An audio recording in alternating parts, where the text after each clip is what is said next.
This game day update is sponsored by Mutual Federal, proudly serving Columbus with personal and business solutions at mutualfederal.com. Happy New Year's Eve. I'm Jacob Reimer. After 24 days, the much-anticipated Cotton Bowl matchup between number 2 Ohio State and number 10 Miami is finally here. Kickoff tonight from Dallas is at 7:30. Paul and Jim get their coverage started here on The Fan at 6 o'clock. Elsewhere in college football, number 23 Iowa took down 14th-ranked Vanderbilt in the ReliaQuest Bowl 34-27. Other bowl games live right now. Duke leads Arizona State 28-24 in the Sun Bowl. Almost halftime there. Number 18 Michigan and number 13 Texas are tied at 10 in the second quarter of the Citrus Bowl. And Nebraska is knotted up with 15th-ranked Utah in the Las Vegas Bowl, tied at 7 in the first quarter. Breaking sports news when it happens on The Fan, Ohio's sports destination.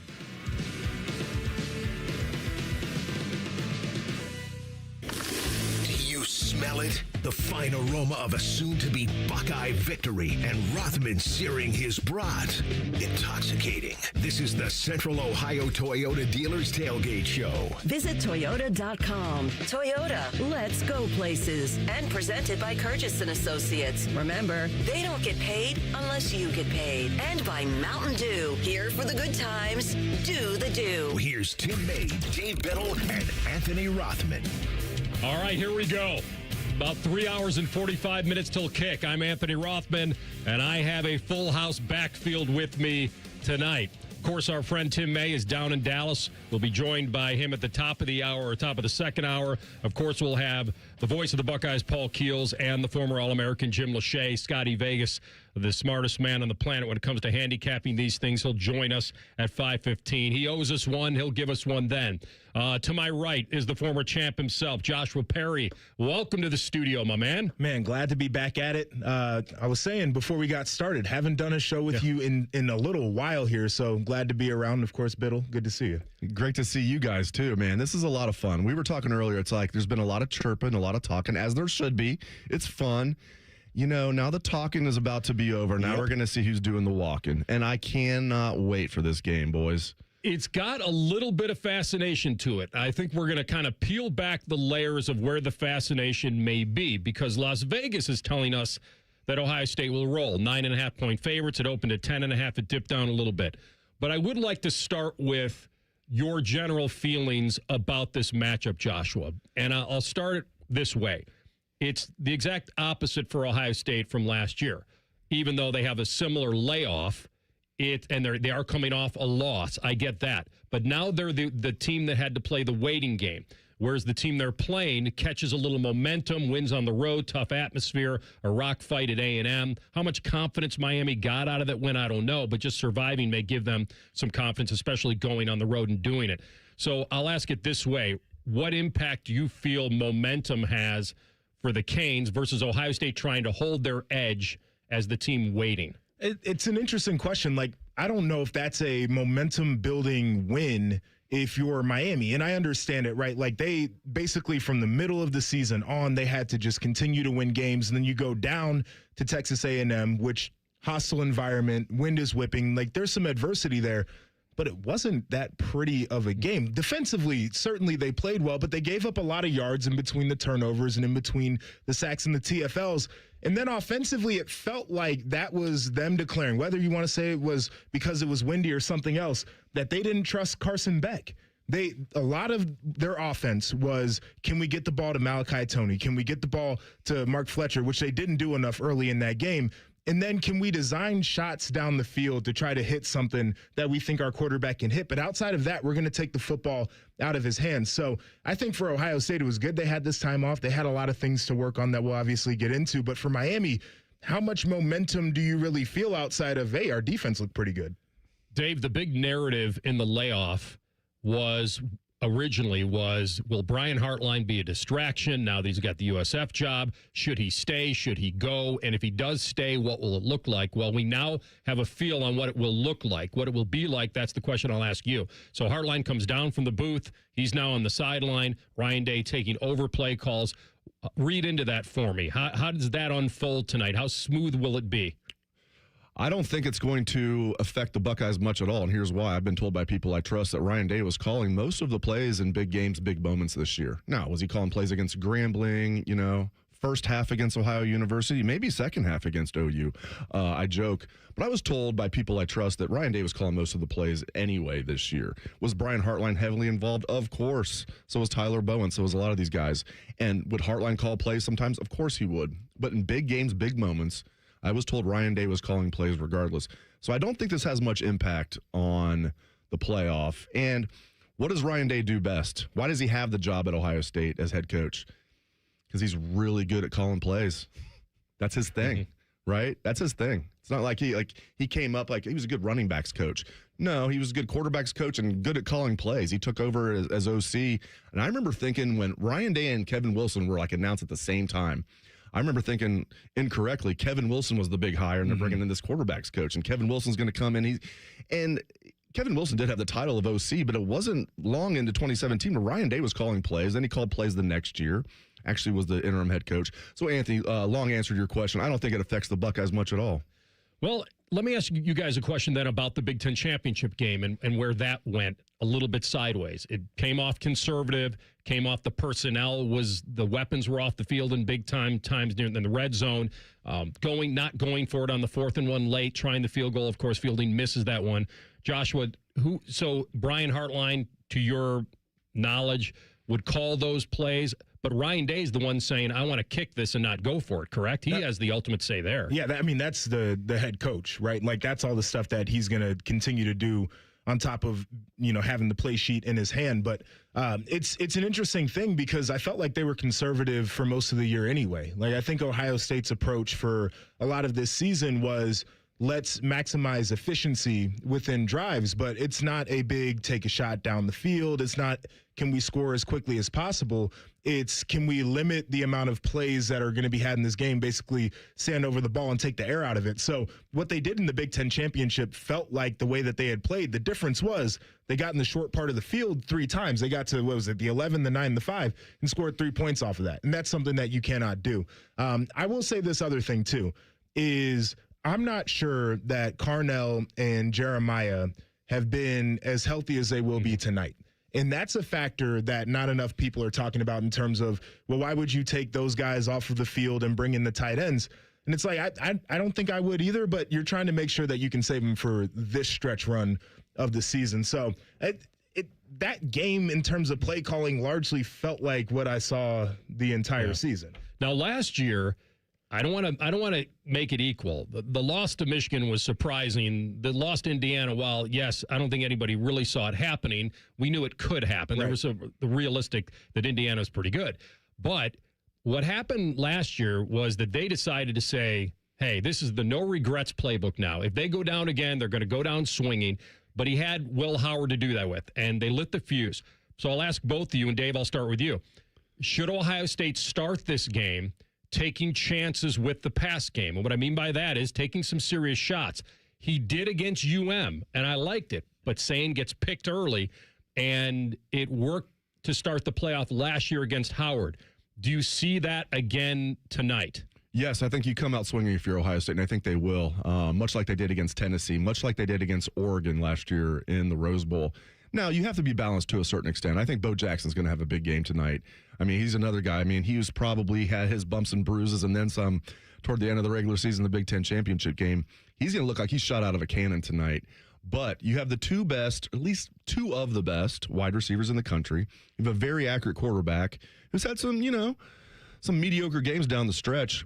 I think you come out attacking, and Miami is down one of their DBs. Miami's got a fantastic defensive line. Their linebackers are athletic. They've got a good secondary. Their defense overall is very good. It's the number 11 total defense in the country. It's not as good as Ohio State's defense. I know we'll get to that.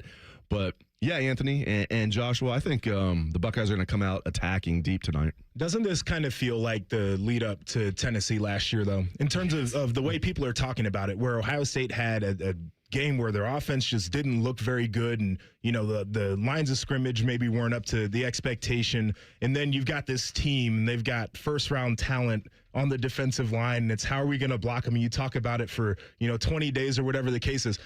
I feel like that's kind of where people have gotten to, and I think my answer to that is giving Ryan Day some time. We know that he can devise a game plan that's going to be able to help fix some of those issues. They've already worked on the offensive line. And the reality of the situation is, I agree with you. Like, you get the ball to your playmakers early and often in this one. I think this is where you flip the switch if there's a switch to be flipped. And it's like, how many points can we score? How quickly can we score them? And that's got to be the approach. Feel like if it does go like last year and he does flip a switch, tonight would be the night to start the similar playoff vibe that Ohio State wants. Now, we'll see. Coaches are inherently the team that makes the least mistakes wins the game. And, nobody likes starting a game 3 and out. But I give him a lot of credit. They started the Michigan game that way, and he leaned on his defense. And when you have a great defense, Dave, you can afford to be aggressive. Here's the thing. Like, if they start off like they did against Tennessee and Oregon last year and they get up, let's say 14-0. I mean, listen, Miami's going to be like, oh, no, we got this Ohio State. We got playoff Ohio State. That's why I think they're going to come out attacking. I'm going to say this. You mentioned mistakes. Urban was a guy who never said to a player, don't make a mistake. That was never something he would say. It's just play as hard as you can, play as fast as you can. Right? So these guys are going to make some mistakes. But if you believe that you got the personnel, you can overcome the issue. So I'm saying get aggressive. All right, the kickoff forecast brought to you by Sunbelt Rentals. See why the Columbus builders building Columbus lean on green. So I'll give you, just for curiosity's sake, it's been cold down there in the 50s, so 57 degrees outside of AT&T Stadium in Arlington, Texas. Inside should be nice and comfy, 70 degrees. That's where we'll find our guy Paul Keels and Jim Lachey. The voice of the Buckeyes will jump on next with us as we continue to set the scene. This is the Central Ohio Toyota Dealers Fan Tailgate Show. Visit Toyota.com. Toyota, let's go places on the Fan. 1, 2, 3. Here in the Fan is always football o'clock. Proud to be your home of the Buckeyes, Browns, and all the NFL games you can handle. The Fan.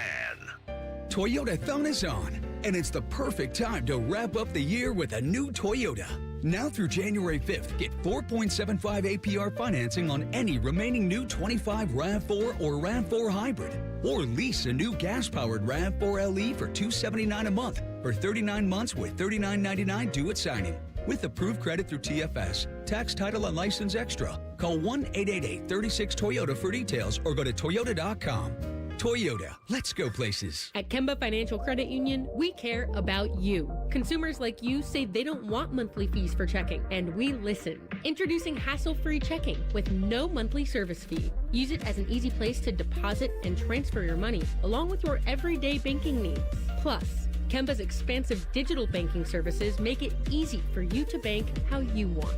At Kemba, we're always thinking of ways to put you and your finances first. Visit Kemba.org. Federally insured by NCUA. Restrictions apply. Welcome back to the Financial Playbook. I'm Laura DeLeon, KeyBank Market President, and I'm with wide receiver Jeremiah Smith. Laura, my favorite play has to be the pass it on play. It's a fundamental way to support your community.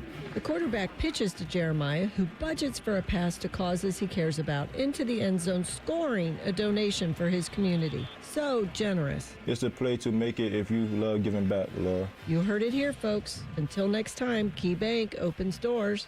KeyBank, member FDIC. They're trained. They're fired up. Let's do it. When you need heat, they can't be beat. They're Ohio State's undefeated heating and cooling team. For plumbing, drain, heating, and cooling, there's only one team. The Waterworks. Better care, better value, better results. Call the Waterworks at 614-232-2222 or visit them online at thewaterworks.com. A proud sponsor of Ohio State Athletics.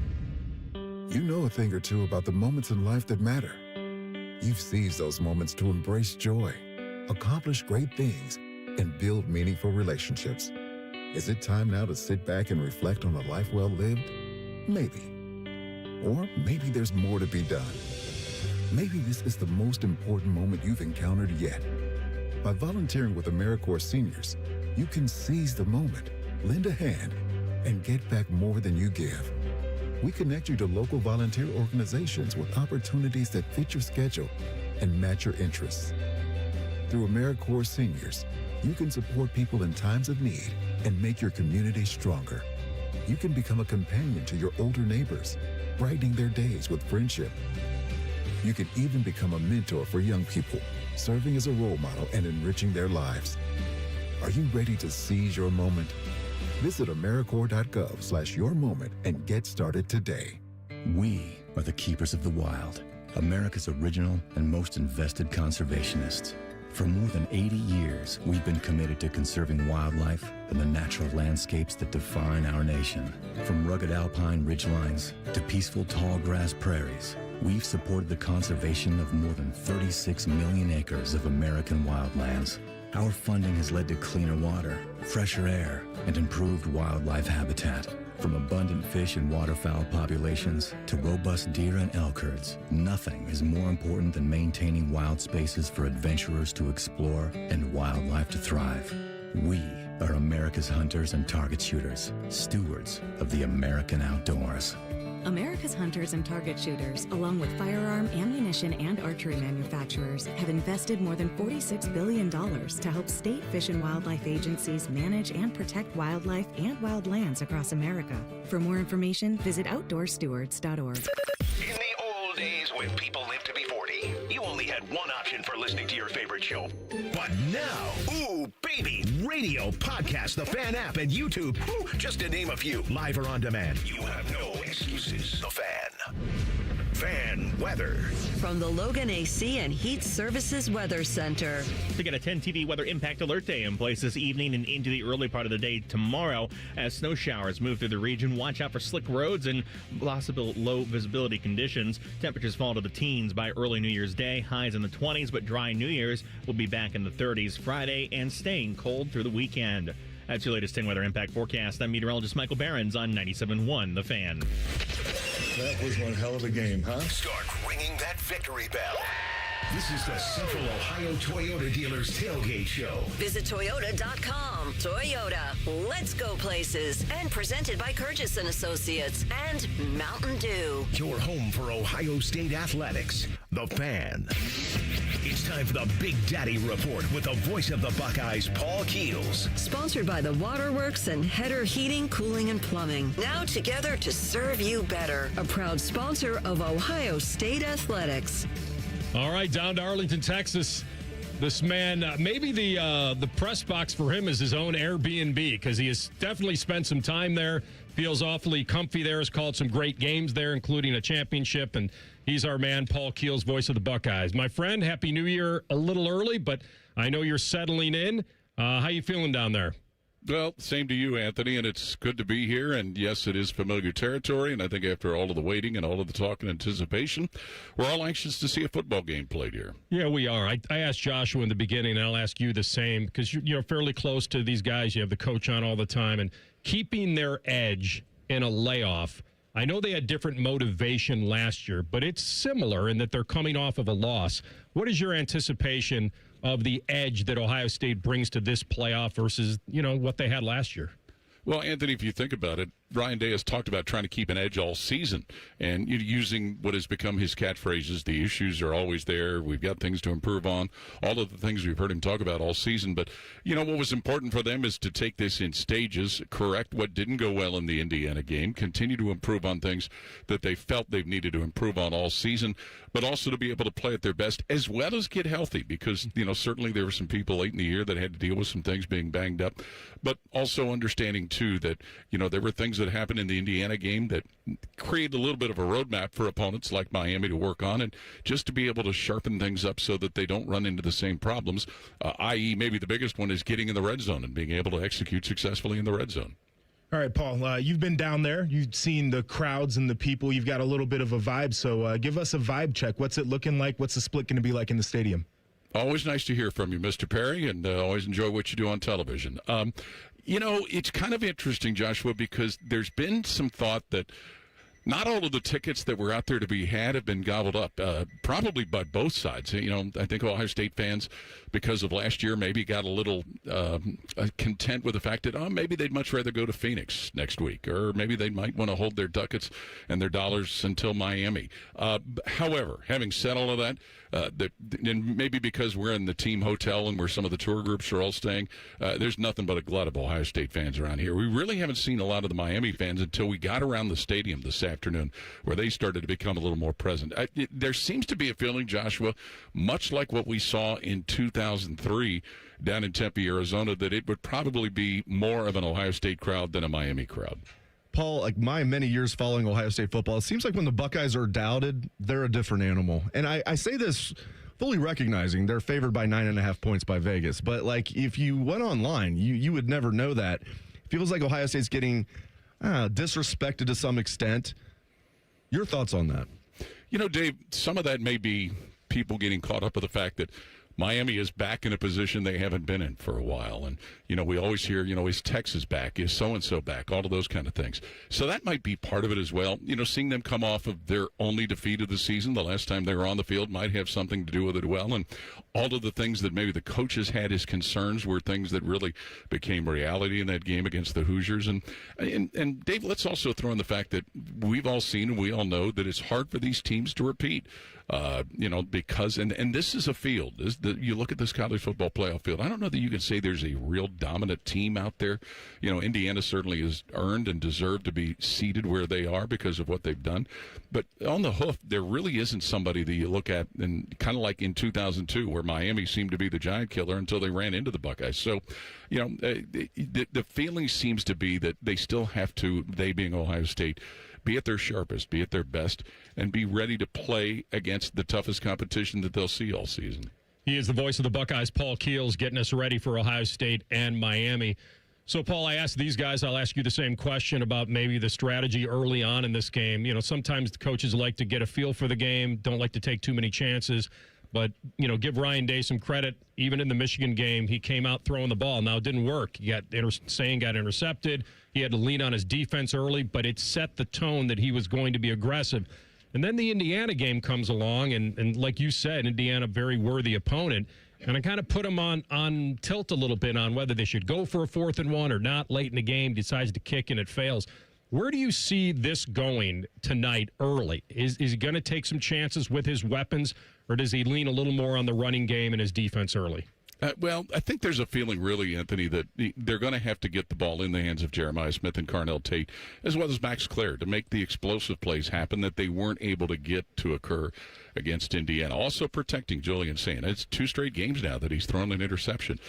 So being able to keep him upright and keep him clean against a Miami defense that really wreaked havoc with 7 sacks and 9 tackles for loss and forcing 3 turnovers against Texas A&M.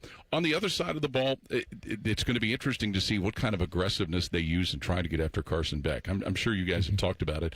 When Carson Beck's good, he's really good. But when he's not, it's an issue. He's thrown 6 interceptions in their 2 losses, 4 against Louisville, 2 against SMU. So if they can get some pressure on him and force him into some bad decisions and do that, really, we haven't seen Ohio State a lot go to the full all-out blitzing type of thing that maybe other people will do. So if they're able to do that within the confinements of what they want to do defensively, as well as keeping an eye on Malachi Toney, a young man that's a very talented freshman wide receiver. They'll line him up at tailback. They'll line him up at quarterback. You know, he's thrown a couple of touchdown passes. He was very dangerous in the punt return game last week where he returned more than 80 yards against Texas A&M. So just being aggressive defensively and really being able to keep Carson Beck into a difficult spot, because this is a guy that, you know, incredible experience. He's had an incredible career, but he's also been on a roller coaster. And, you know, some people have said down here in the short period of time, he's maybe one of the most polarizing figures in college football because of both how good he can be and how iffy he can be. You know, Paul, one of the big questions I think a lot of fans have is about the coaching staff and the changes with the play calling. And you've been around these guys in the preparation and the lead up. Have you seen anything different in the way that they're approaching it, or is it kind of business as usual in terms of how they've been coaching the guys? You know, just a little bit of being around that, Joshua. Not a whole lot different. And we were here doing our show last night where they were going through a little bit of their best Fridays in football out on the field here. And, you know, it would seem that, you know, Ryan Day being the primary play caller, we all know that's not anything new. It certainly is going to allow Brian Hartline to be more focused on the work with the wide receivers and them getting what they have to do. And, you know, Brian's going to be down on the field. Keenan Bailey, the tight ends coach, is going to be up in the press box. So not a whole lot different. It'll be interesting to see, too, just because of that, if there is any difference or additional aggressiveness with Ryan Day, with what they call, with what they're going to do, especially getting the ball downfield. So it's hard to say for sure, but just on the hoof right now, it doesn't seem that there's a whole lot of difference, at least that a layperson like some of us would be able to recognize. Paul, it appears like the Buckeyes are entering this game extremely healthy after 13 games. Now it helps having a 3.5 week layoff, of course, but Jeremiah Smith and Carnell Tate getting completely healthy. The only starter that's projected to miss the game. He's listed as doubtful as Tegra Shabola. Gabe Van Sickle is going to get his first start. It looks like Josh Padilla is going to mix in there. But overall, I mean, it's too bad Quincy Porter is also out. But overall, Ohio State's a very healthy team entering this game. Dave, it certainly seems that way. I know there was some question also about Will Smith, the backup defensive tackle, but there's some indications that he should at least be dressed and ready to go. And, you know, when we talk about what's going on the offensive line with possibly the absence of Tegra Shabola, and, you know, he had been struggling a little bit as well. He was replaced in the second half of the Indiana game. Just think back to last year, this offensive line and the injuries they went through and how guys now that are part of that group really solidified things. Luke Montgomery, who hadn't played a lot before the Tennessee game, he came out and played with an edge that really made a difference out there. The move of Carson Hinsman to get back to center after he had been playing at guard and how well he played. You saw Austin Servald really lock down the one side at tackle, and Phillip Daniels has been a constant at the other side at tackle. So, you know, I'm sure that they're kind of trying to channel a little bit of what happened last year at that offensive line group, and it's an area that they've talked about trying to develop some depth. Josh Padilla has been a guy that's been banged up, but if they can get him at least where, if need be, he can contribute, that would go a long way as well, because the task is going to be big when you look at what this Miami defense does. And, you know, their defensive line with guys like Akeem Mesidor and Ruben Bain, they're listed as defensive ends, but oftentimes you'll see them line up in tackle positions. They kind of have the freedom to go wherever they want to be. And, you know, they've got a couple of backup defensive tackles in David Blay and Armando Blunt who really get a lot of reps out there. So they keep a good rotation going to keep those guys fresh. So this will be a big challenge for this offensive line. Yeah, that's the game within the game for sure. Paul, great breakdown, my friend. Thank you so much. And we'll hit you up a little later on. All right, guys, take care. You too. That is Paul Keels, and our segment sponsored by The Waterworks, heating, cooling, and plumbing, now together to serve you better. All right, who will shine in the Lone Star State for Ohio State? We'll examine that next. This is the Central Ohio Toyota Dealers Fan Tailgate Show right here on The Fan. A lot has changed in 30 years, but we're still that old shoe that feels worn in and well-loved. And, well, we smell a little, but you've accepted that. The Fan. Did you know Byers Airport Subaru is the oldest Subaru retailer in the entire country? And just like a veteran quarterback, we've been delivering winning drives for generations right here by the airport. During the 2025 Subaru Share the Love event, trade in your car for a new 2025 Subaru Outback for 0% for up to 36 months. And Subaru will donate $250 for every vehicle leased or purchased this month. Byers Airport Subaru will also donate an additional $75. Kick off your next adventure at ColumbusSubaru.com. Subject to credit approval. Financing offer term up to 36 months on 2025 Subaru Outback. Cannot be combined with any other incentive. See dealer for details. Offer ends 1/2/26. Taking out the trash. Hey, Columbus, this is Zach Bourne. And Jacoby Bourne. When it comes to waste service, you want a team that knows how to deliver under pressure, just like Saturdays in the fall. At Bourne Brothers Waste Services, our team is built on toughness, teamwork, and consistent execution. We're the most reliable and customer service-focused waste company in Central Ohio. Whether it is recycling, trash, construction waste, roll-off containers, front loads, or compactors, we have it handled. Call now or visit BourneBrothers.com and let us tackle your waste needs. Taking out the trash. Country music's biggest selling superstar, Luke Combs, presents My Kind of Saturday Night Tour. Sounds like my kind of Saturday. Luke Combs, live in concert in Columbus, playing at Ohio Stadium, Saturday, April 25th, with special guests Dierks Bentley, Ty Myers, Jake Worthington, and Thelma and James. Get tickets now at LukeCombs.com. Hey Columbus, it's Lorenzo Stiles Jr., Ohio State student athlete. Football runs deep in my family. My dad played here, and now my brother and I are proud to carry on that tradition. At Monogram Homes, family matters too. They treat every homeowner like one of their own, building with care, precision, and pride. Monogram doesn't just build houses, they build homes, crafted just for you. So whether you're starting your first home or designing your dream space, Monogram Homes has got your back every step of the way. Visit monogramhomes.net to start building today. Monogram Homes, a builder you can trust. It's been a real journey since 2014 when I first had my injury. I realized that my home was just not working for me and that it was time to ask for help. Homes for Our Troops is really giving me my life back. The shower allows me to go in and turn around with my chair, pull down storage racks, automated door systems, hours of my morning given back to me. Adaptive sports are a huge part of my life, a huge part of my healing journey as well. Homes for Our Troops helped with making sure that I had a home gym so that I can continue to train. This past year, I was able to host Thanksgiving in my home. And it was the first time I was able to have my whole family in one place and I was able to contribute to the meal. There are a lot more veterans in need and Homes for Our Troops is going to be there to help them too. Homes for Our Troops builds and donates specially adapted custom homes nationwide for severely injured post 9/11 veterans and enables them to rebuild their lives. Join our mission at hfotusa.org. Hey Max, you look absolutely dashing in that purple tie. Ready to harness the world? You bet, Daisy. I'm ready as I'll ever be. And might I say, your purple tie really pops with your vest. Thanks. I almost went with a cape, but didn't want to come across as pretentious. Nonsense. Anyone in our line of work should rock a cape. You might be onto something, Max. Phew, so here we go. First day on the job. We've got this, right? Right. Don't forget, we both graduated from Dogs Inc. with honors. Which means I can guide my human around a busy city with ease. And I can give my human a restful night. I hope my human is kind and loving. And I hope mine likes wet kisses and zoomies. Ready to make a difference? Born ready. Let's go. Discover how extraordinary dogs like Daisy and Max change lives at no cost to the recipients. Visit dogsinc.org. Bishop and Friends. I have to acknowledge that I definitely had a mullet in middle school. Full stop. Had one. Had it. It was in. Bishop and Friends, sponsored by Diamond Cellar. Weekdays from 9 to noon on The Fan.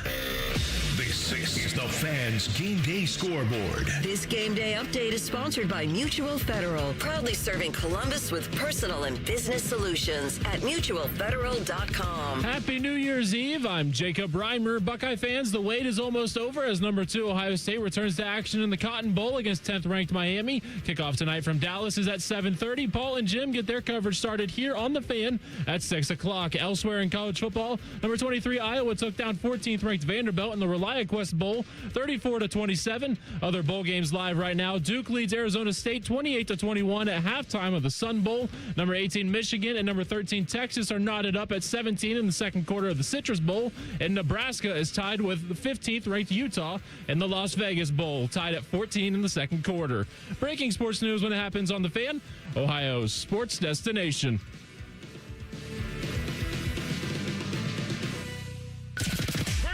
It's Game Day, Buckeye fans. You're listening to the Central Ohio Toyota Dealers Tailgate Show. Visit Toyota.com. Toyota, let's go places. And presented by Curtis & Associates and Mountain Dew. Your home of the Buckeyes, The Fan. He's so money. Sponsored by Kemba Financial Credit Union. All right, back at it in studio, Anthony Rothman, the former national champ, Joshua Perry for the Buckeyes, and our friend Dave Biddle.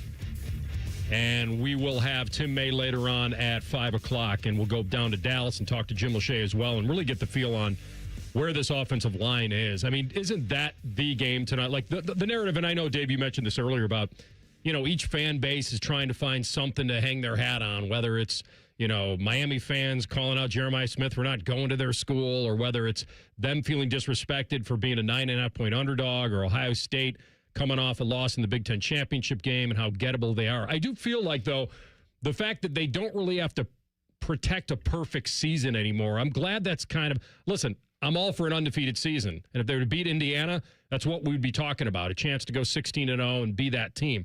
Now that that's gone, the only thing is be the last team standing. That's the criteria.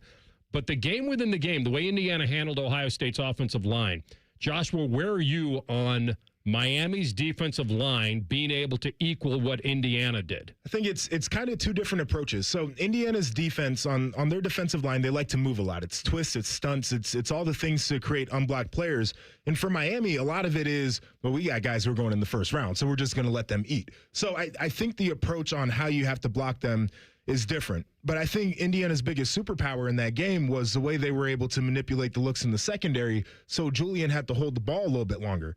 In Miami's defense, they play man-to-man. They play a little bit of cover three. They switch up with quarter, half, or they play quarters.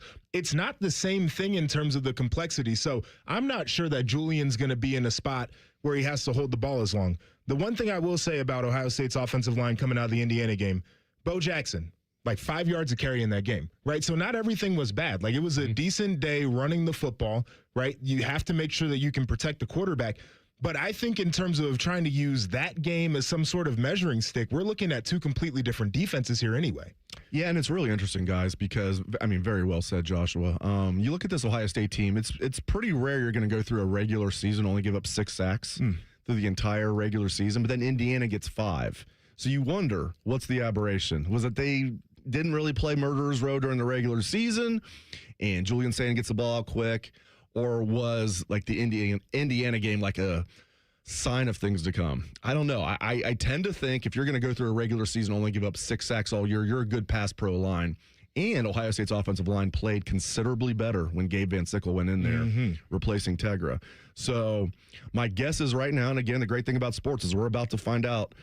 My guess is Ohio State actually has a pretty good pass pro line. Indiana got after them. Credit to Indiana for that. But Miami fans that are just harping on, well, Ohio State's offensive line is terrible. Look what they did against Indiana.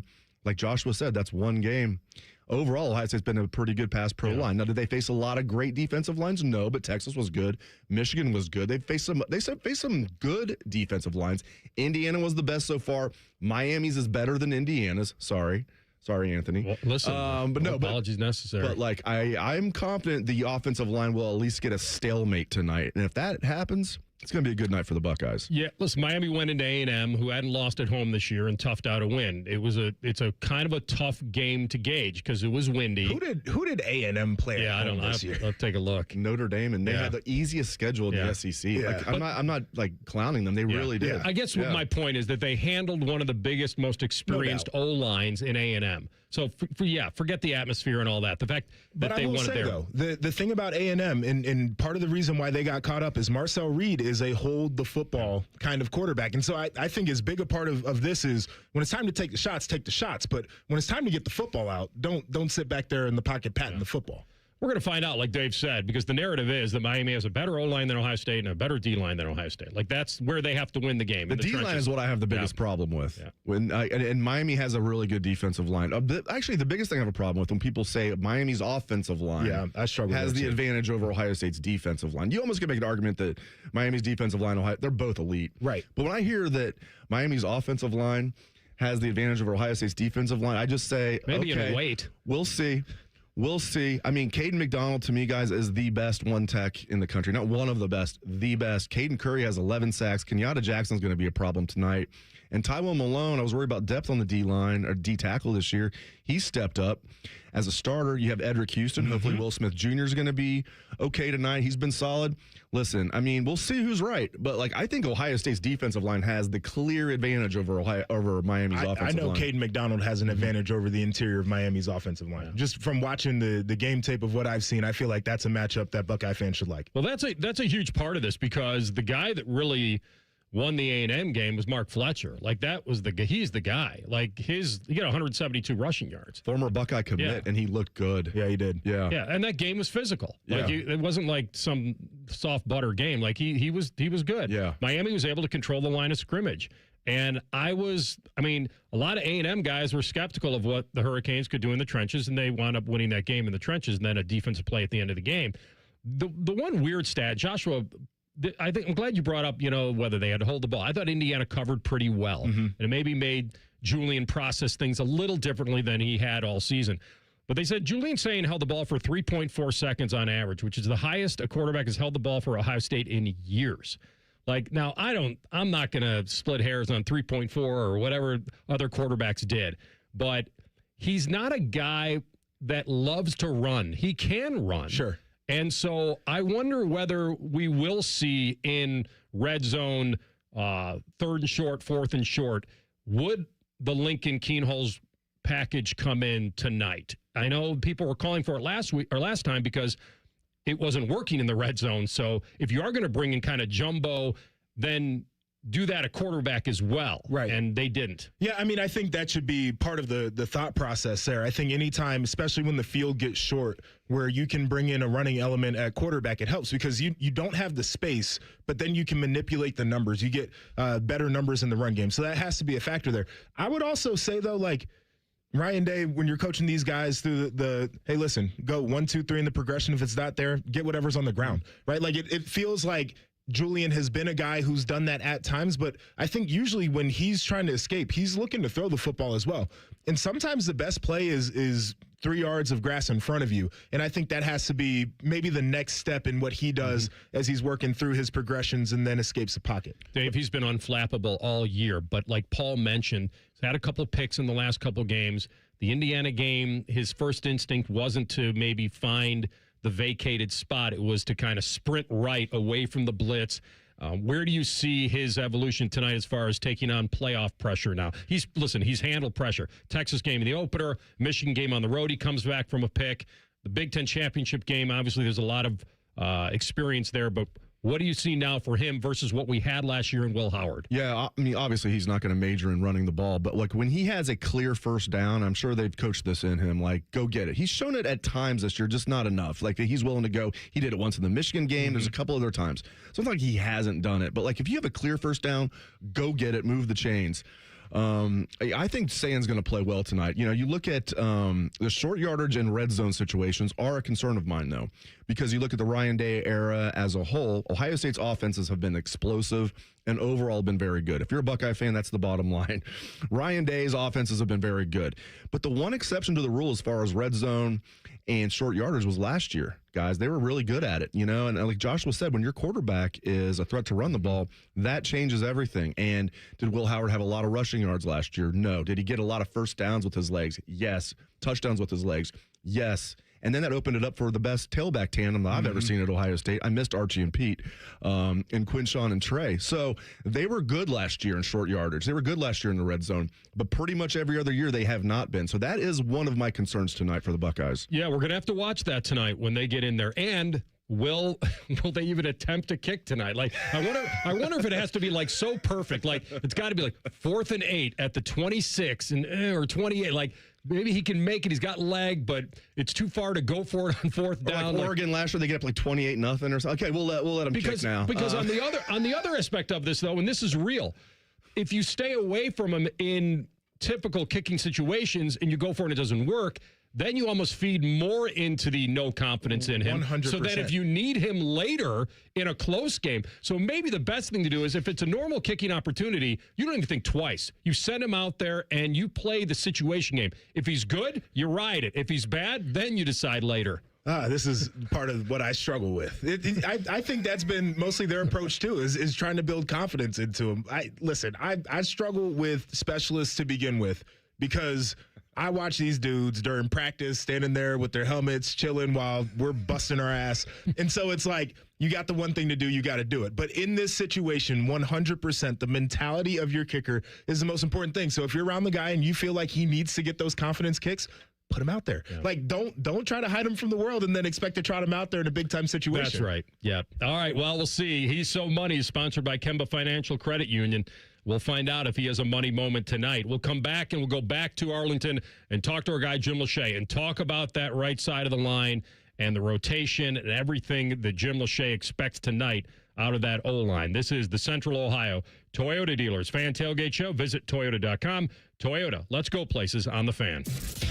All the Ohio State conversation you can handle. The Buckeye Show. Weeknights at 6. Your Ohio State flagship station. The Fan. They're trained. They're fired up. Let's do it. When you need heat, they can't be beat. They're Ohio State's undefeated heating and cooling team. For plumbing, drain, heating, and cooling, there's only one team. The Waterworks. Better care, better value, better results. Call the Waterworks at 614-232-2222 or visit them online at thewaterworks.com. A proud sponsor of Ohio State Athletics. When safety matters most, trust the team that never cuts corners. F.E. Moran delivers comprehensive fire protection solutions across Ohio, protecting lives, property, and peace of mind. From fire sprinklers and alarms to backflow prevention, security systems, and fire extinguisher services, F.E. Moran's nationwide team of experts uses the latest technology to keep you compliant and protected. With decades of trusted experience in commercial, industrial, and special hazard protection, F.E. Moran doesn't just meet expectations, they exceed them. Visit FEMoran.com today to learn more. F.E. Moran, protecting what matters most. Toyotathon is on, and it's the perfect time to wrap up the year with a new Toyota, like the family-size Highlander and the bigger, more powerful Grand Highlander. Now through January 5th, you can get 4.75 APR financing on any remaining new 25 Highlander or Grand Highlander, including hybrid models, with approved credit through TFS. Plus, you get Toyota Care 2 years, no-cost maintenance. For complete details, go to Toyota.com. Toyota, let's go places. We're back to football talk, but before we kick off, a quick thanks to Bob and the team at Worthington Jewelers. Thanks, Common Man. Whether it's game day or every day, we're here to help you celebrate life's biggest moments. Worthington Jewelers, your hometown jeweler. What he said.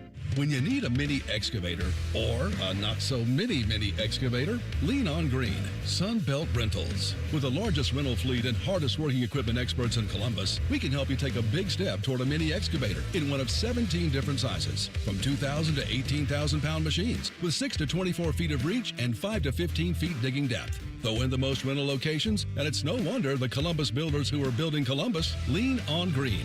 Sunbelt Rentals. Learn more at sunbeltrentals.com. We're back to football talk, but before we kick off, a quick thanks to Bob and the team at Worthington Jewelers. Thanks, Common Man. Whether it's game day or every day, we're here to help you celebrate life's biggest moments. Worthington Jewelers, your hometown jeweler. What he said. Hi, I'm Kim Holderness. And I'm Penn Holderness. You don't have to have an amazing race to the doctor, but you should make time for routine cancer screenings. I schedule my mammogram and other cancer screenings around my birthday and then treat myself to lunch. I do too, because, of course, everyone likes lunch. The C word can be scary, but routine screenings can detect cancer before symptoms appear. And early detection equals better outcomes. Go to preventcancer.org to find out which cancer screenings you need. Once there was a man who couldn't stand. A mom who couldn't wait. A scientific community that said it couldn't be done. And then you. And then I. And then we brought neuromuscular disease into screaming color with the Muscular Dystrophy Association. For 75 years, our voices have thundered through the halls of Congress. We've willed the impossible into existence. We've pushed the science, raised the funds, shifted the narrative, and transformed the reality of life with neuromuscular diseases. For 75 years, we've built communities together, established the field of neuromuscular medicine, and made it thrive. Call that a legacy. Call it impact. Call it momentum. Just call it ours. Because it's the generations of community heroes that give MDA the strength we have today. And until neuromuscular disease is a thing of the past, you couldn't stop us if you tried. Join us and celebrate 75 years of breakthroughs at MDA75.org. What's the best way to make sure you don't miss any of your favorite fan shows? Oh no. Download the Fan app, silly. Ah, damn it, I knew that. App Store, Google Play, or just scream right at your phone. Psst, you can also listen to Buckeye games. Do it now. The Fan Guest Hotline is sponsored by Patriot Air Comfort Systems and Bryant, doing whatever it takes to keep your home comfortable. The Fan. Don't it feel good when your crowd behind you? You know what I'm saying? You're listening to the Central Ohio Toyota Dealers Tailgate Show. Visit Toyota.com. Toyota, let's go places. And presented by Curtis & Associates and Mountain Dew. Your home of the Buckeyes, The Fan. It's time to check in with Buckeye color analyst and president of the Large Hand Society, Jim Lachey. Sponsored by Ohio State Army ROTC. Leadership starts here. Visit arotc.osu.edu. All right, we have the big man in Arlington, Texas, Jim Lachey, our friend, the former All-American and Super Bowl champ. So glad to have you here, Jim, and thanks for making the time for us as usual. Ohio State fan wants to know, Gabe Van Sickle, Josh Padilla, the guys that are certainly rotating in that place there for Tegra Shabola, who is listed as doubtful for tonight. Tell me the challenge. What do you expect? How do you expect this offensive line to look tonight against Miami? Yeah, to me, it looks like Gabe Van Sickle will get that start at right guard. You know, having a chance to be at practices the last couple of weeks, he's gotten the majority of those reps. They call him Psycho, right? So you know that he's got some qualities that you need for an offensive lineman. So he's going to have to play that well tonight against a very, very good Miami defensive line. But, you know, you come back and think about last year, the injuries that they've had, you know, with our center, Seth McLaughlin, getting hurt, you know, losing Simmons early in the year, you know, getting that Oregon game. Other guys had to step up, especially a guy like Donovan Jackson. And then you saw Luke Montgomery, you know, come into the playoffs as a sophomore. And, you know, that's kind of how I'm looking at Gabe Van Sickle. He's a sophomore, waiting for his opportunity.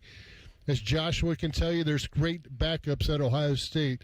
So, they're waiting for an opportunity, and he's going to get that tonight. So he's got to go out there and play like a starter, act like a starter, do all the things that he's done.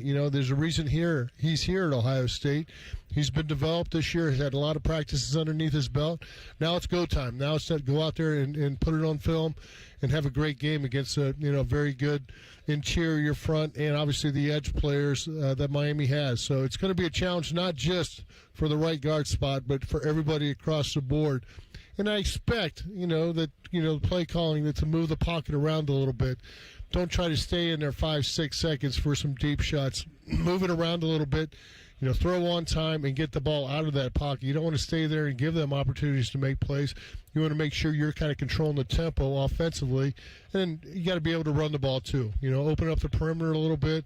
Get those guys moving around, running, chasing, throw it left, throw it right, get those guys a little bit tired, and then, run them out a little bit. So that's going to be, part of game planning, part of play calling is to put those guys in the best position tonight. All right, Jim, let's flip it over to the other side. And looking at Miami, they've got talent on that offense, obviously. It starts with the veteran quarterback and Carson Beck. Mark Fletcher, running back's done a great job. Malachi Toney, the young wide receiver, very good player, and a big offensive line. So for Ohio State's defense tonight, what do you see as the biggest challenge in corralling Miami's offense? Yeah, obviously you got to get pressure. Anytime you go into a game plan, if you're a defense, you want to make sure you stop the run, keep them behind the chains, get them in second and long, get them in third and long. Put it in the quarterback's hands to make some plays out there. And you're right, Malachi Toney has been fabulous, for this Hurricane offense, just as a true freshman. 89 receptions on the year. He's thrown a TD. He's thrown 2 TDs. He's rushed for a TD. He's caught the ball, 8 times in the end zone. So he's a guy that you're going to have to lock down. Whether it's Jermaine Matthews or Davidson Igbenogson, they got to understand where he's going to be because they're going to move him around and see if they can make plays with him.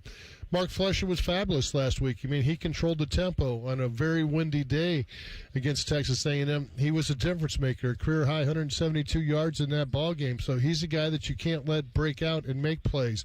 Got to be sure tackler. Sonny Styles, I don't think he's missed a tackle all year. Coming off a 12 tackle game against Indiana, he's going to have to play the same way. Arvell Reese is going to have to step up. And then you got Caleb Downs. He's got to make sure everybody's lined up on that defense, making plays. This is his 3rd year in the college football playoff, so he's a guy that has a lot of experience in these games. It's time for him to shine, really, on the big lights. Come on, he's got to be the guy that gets everybody lined up and then go out there and make some plays. And, I think Matt Patricia, studying this offense for the last week or so, will have some answers to get after these guys. Caden Curry, Kenyatta Jackson, Caden McDonald inside have been good all year long. They're going to have to play at their highest level. And I go back and I think, last year, this team coming off a loss, what'd they do? Well, they won 4 games in a row, won a national championship.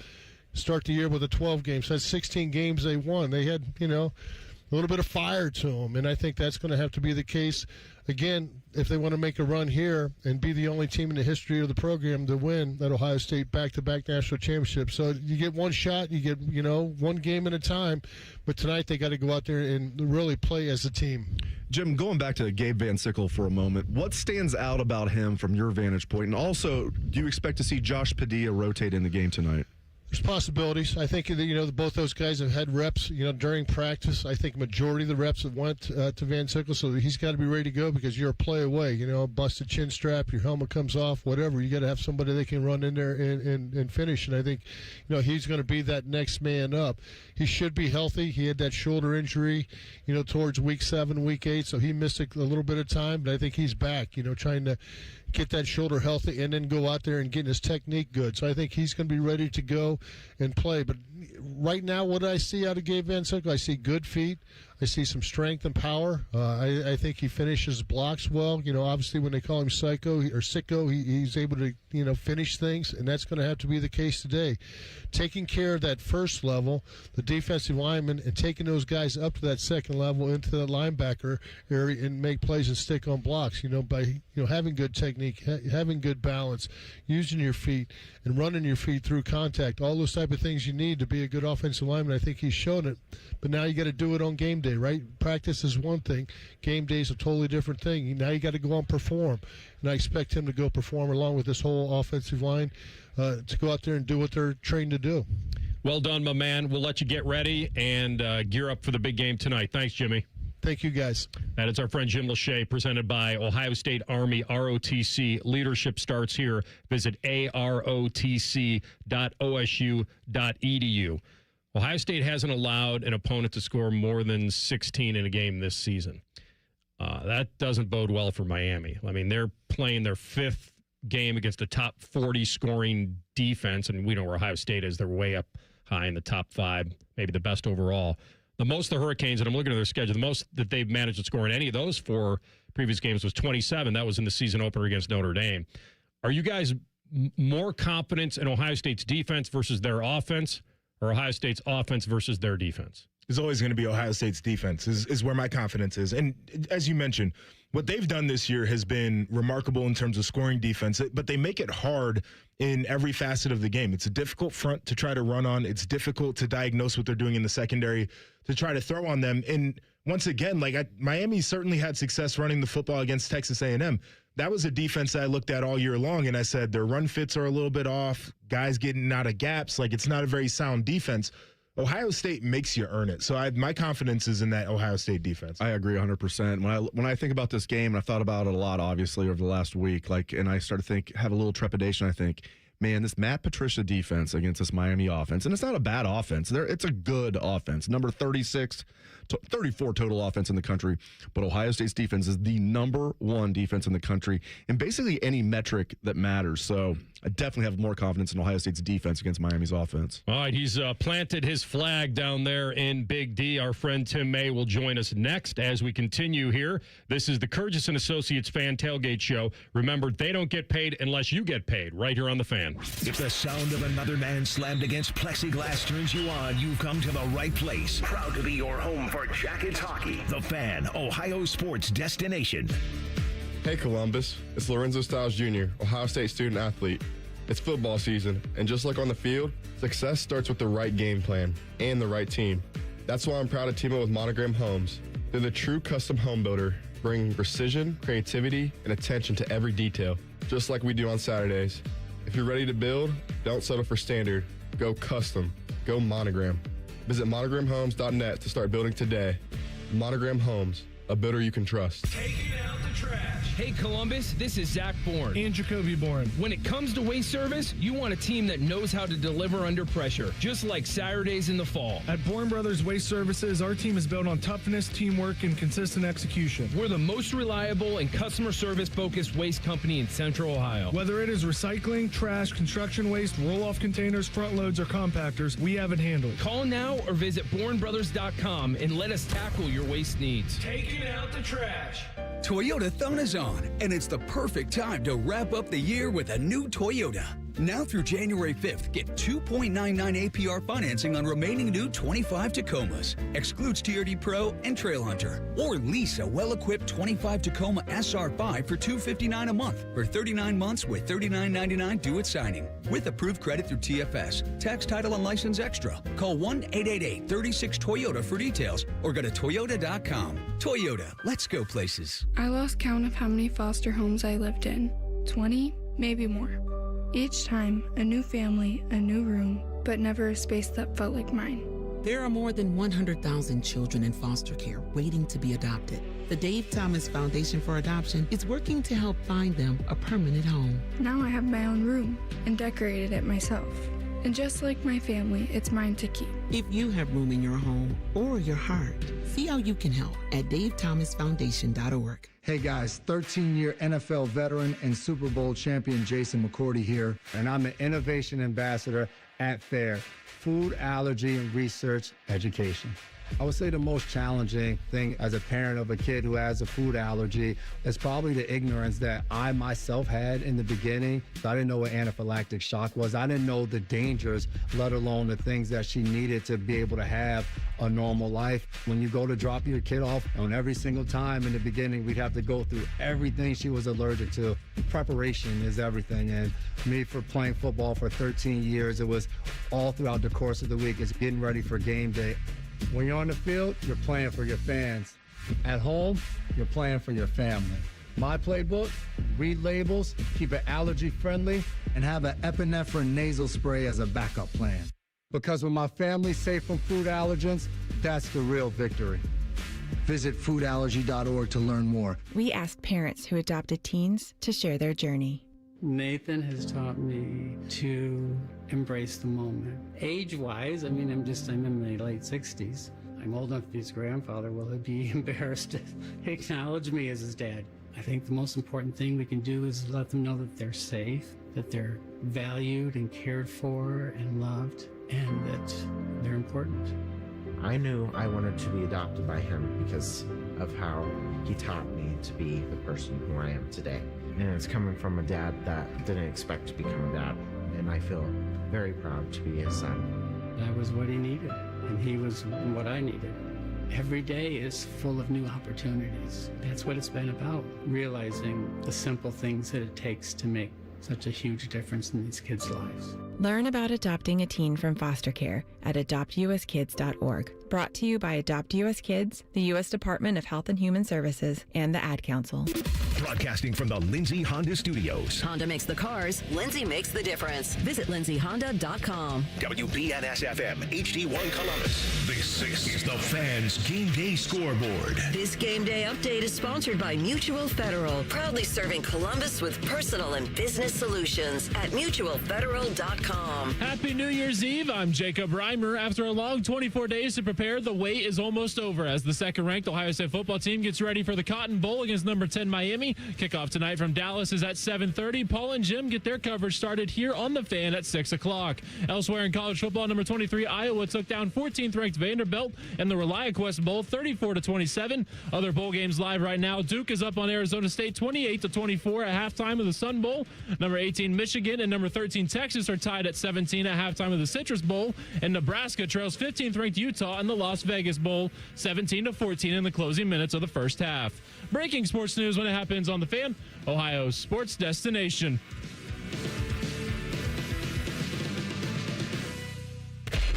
This is the Central Ohio Toyota Dealers Tailgate Show.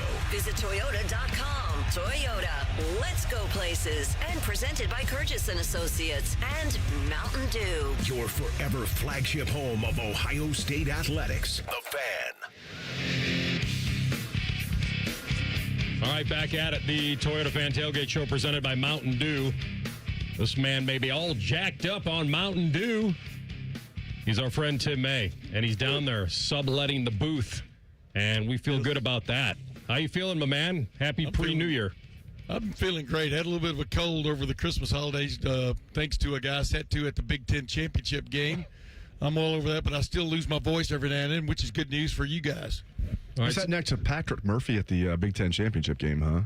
No, I sat next to Chase Brown, which was like sitting next to Patrick Murphy. If you follow my drift. Wow, yeah. So you got to pin down to the source. Yes, okay. I do. I know it wasn't Joshua Perry. That's right. It was not me. He's never sick. Yes. There you go. All right, so everyone's got a pretty good vibe on this game as far as the layoff. We think. We think. Going to help Ohio State. Where are you? Because this is opposite. Even though they had the similar layoff last year going to the playoff, now they're the team that had to wait, and the team they play caught a little momentum. Now, you watched that Miami A&M game. I don't know if anybody got any real confidence coming out of that other than they won the game and they advanced. But they gutted it out. It was a tough atmosphere. They had to make a defensive play at the end of that game. Where are you on Miami staying with Ohio State until the fourth quarter tonight? Are you feeling that will happen? I really like that playoff rhyme you had there in the middle of that. You're a poet and you didn't even know it. It's all, I think, I don't mean to make this simplistic, but to me, it's if Ohio State takes care of its business, which means no turnovers, limit the mistakes in terms of penalties, et cetera. I think they're the better team. They should prevail. And I know, like Jim Lachey and I were just sitting here talking about that. If that touchdown drive had not happened for Miami there in the fourth quarter at Texas A&M, we wouldn't even be talking right now about Mark Fletcher and Malachi Toney being these threats and stuff, right? So things can happen in a heartbeat in a football game that change your perspective on what's going on. I think Ohio State's the better team, and if they can protect, they can throw the ball on these guys. For one reason, I just like I like their schematic advantage when it comes to throwing the ball against Miami. And then when you figure the two best receivers in the country are both close as they've been to 100% healthy since August, in Jeremiah Smith and Carnell Tate. I just think it gives them an advantage, but you still got to get the ball to them. And then you add in there Max Clare, Brandon Ennis, Bo Jackson even out of the backfield. And I'm just talking about the passing game. You still got to be able to protect. Is Bo Jackson going to be able to step up there and pass pro and add a few things? Will Kazmarek, I would think they'd have an extra tight end, maybe a lot in this game, just to help until they get a feel for what Ruben Bain and company are all about. And the other way of doing that is just, hey, go out there and play your game and see if your tackles can handle Ruben Bain and company, right? So there's two ways to look at that. But I just think Ohio State eventually will hold sway because the number one thing is Ohio State has the better defense in this game, and in my opinion. And I think they eventually get to Carson Beck mentally and then physically. All right, Tim, you've been at this for quite a while, seen a lot of teams getting ready for the postseason. You see their demeanor as they're preparing. You hear the quotes that are coming out of the press conferences. Yep. Where does this team compare to some of the other teams, Ohio State teams that you've watched? It's an interesting dynamic, Joshua, because I don't want to over-dramatize this, but I sense a sort of a low-key rage about this Ohio State team because the last time they played, they left embarrassed. I mean, you can label it anything you want, but basically they left embarrassed. They got beat by a team that they don't think is as good as them. And then when you add in there the fact they got inside the 10-yard line on two different occasions, drives, et cetera, and came out with 0 points on both sides, well, you could see what they think could have been if they'd just taken care of a little bit more business. And so I think, remember Carnell Tate, I even posted a quote from him talking about felt like the offense let the team down. He didn't necessarily say the defense, but the team, right? And of course, then you have a defense give up a lead-taking touchdown drive with a back shoulder throw. Jermaine Matthews, he had that to deal with, and then you got your field goal kicker who missed a 27-yard field goal. So all three phases of the game feel like they weren't up to snuff, and I think that's, in my opinion, that's a good thing for Ohio State going into this game. I don't know why so many people are singing in the press box right now, but I'll move right along. Dude, this is the worst. Last year, I remember trying to do this show from the open press box, and the Kilgore Ranger Reds came out and practiced the same routine like 4 times. It's one of the loudest PA systems in the country. You need to go down there and regulate things. You're Tim May. You know what I'm saying? I'm already eyeballing who I need to take care of right now. Hey, listen. You might join in. Texas. It's a choir. It's going to look like a fight at Roadhouse. Go ahead now. There's been a lot of talk about Ohio State's defensive line against Miami's offensive line. A lot of strong opinions out there about that matchup. Yeah. In your opinion, Tim, who has the advantage? I want to see it first. You know what I mean? When you go to watch a heavyweight boxing match, because that's what this is going to be. I want to watch it with my own eyes and see who does have the advantage. Because the reason I'm saying I'm not copping out, but everybody talked about in 2002. Everybody talked about Miami's offensive line was the best offensive line in the country, and Ohio State's defensive front was going to have trouble, and it was exactly the opposite of that. Mm-hmm. Will Smith, Sr., Darian Scott and company took care of business. Tim Anderson, Kenny Peterson. Tim Anderson, one of the most underrated or underpublicized players who ever played at the Ohio State University, including, in that overtime win over Illinois that year. But so I'm kind of like, I want to watch it, but Philip Daniels is looking forward to this match. So is Austin Saraville. Talked to those guys the other day. Their ends are really the question mark. I know they've got 2 good tackles, and they kind of mix and match things underneath, but they don't play the same style as Indiana, or at least going into this, they don't. You got to figure they got to try some of the Indiana stuff out because it worked, right, on occasion. But I think that is it, because if Ohio State, like I said, can protect on a consistent basis, they're going to move the ball on these guys. Tim, what's the significant prediction you would have on what the offense looks like with Ryan Day pulling the strings versus Brian Hartline? Or is there maybe a little different from what you see, but how do you judge them, because they're playing a different team? And I'm not copping out once again, but I would think Ryan Day has an edge to him right now that's palpable, and I would think you want to be as aggressive as you can be in a game like this, reminiscent of what they did against Georgia back in 2022. I think you want to come out, use what you have that no other team in the country have, which is Jeremiah Smith and Carnell Tate, the tandem. Get Bo Jackson going in some form or fashion, or Isaiah West. Get them going in some form or fashion. But you want to be aggressive. But that doesn't mean throwing the ball deep 2 out of 3 times. Aggressive means getting that the intermediate stuff going over the middle, trusting your quarterback who's now played 13 games to read things and throw it to the right guy, because we know he's going to be accurate as long as he has time to throw. So I think you want to be as aggressive as possible, but not be stupid with it. So that's what I think Ryan Day's going to do. All right, Enrico. You know why? Yeah. You know why? Why is that? Because he is still rear end hurt by that pathetic offensive showing against Indiana. He really is. Tim refuses hurt. Tim I clean it refuses up, to say baby. butt hurt. Yeah. I clean it up. I clean it up. Hurt. Love it. I'm not like Biddle and Perry. I clean it up. That's right. Okay, yeah, okay. Clean up nice. Yeah. All right, Enrico Palazzo, get on down here and warm up. Hey, they got this choir singing that's actually pretty good. Because reason I want to let you know it was a choir, because I know y'all can hear it. Are you standing up? You're standing up right now for our national anthem. Yeah, I am. So is Jim. Every time they play it, I covered. I was the official scorer in Lufkin one time for a state baseball, intermediate or Babe Ruth style football baseball tournament. 21 games. They played the national anthem before every one of them, and I'm not saying it tainted me, but it did leave me a little bit weak-kneed. Let me put it that way. But it kept you brave and strong. I know that. Did. Yes, it did. All right, my friend. Well done. Enjoy the game, my friend, and we'll talk to you on the other side of the new year. You got it. Always enjoy you fellas. You know that. Thank you. Thanks, that is Tim. our friend Tim May down in Arlington. The kickoff forecast brought to you by Sunbelt Rentals. See why the Columbus Builders building Columbus lean on green. So 57 degrees outside of the stadium. Nice, comfy 68 to 70 inside. So, listen, it would have been football weather outside if they played it, but we got the Jerry World. And the Buckeyes, if there's an advantage, Joshua, maybe that's it. It's just that things have gone pretty well for Ohio State and Dallas. Yeah, I mean, listen, I played down there. We had a great time. Great.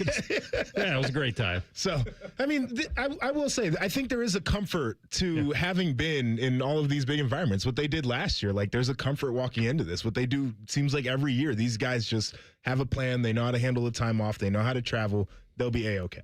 All right, what are the best bets for tonight's quarterfinal matchup? Scotty Vegas will jump on next. It is the Central Ohio Toyota Dealers Fan Tailgate Show right here on The Fan.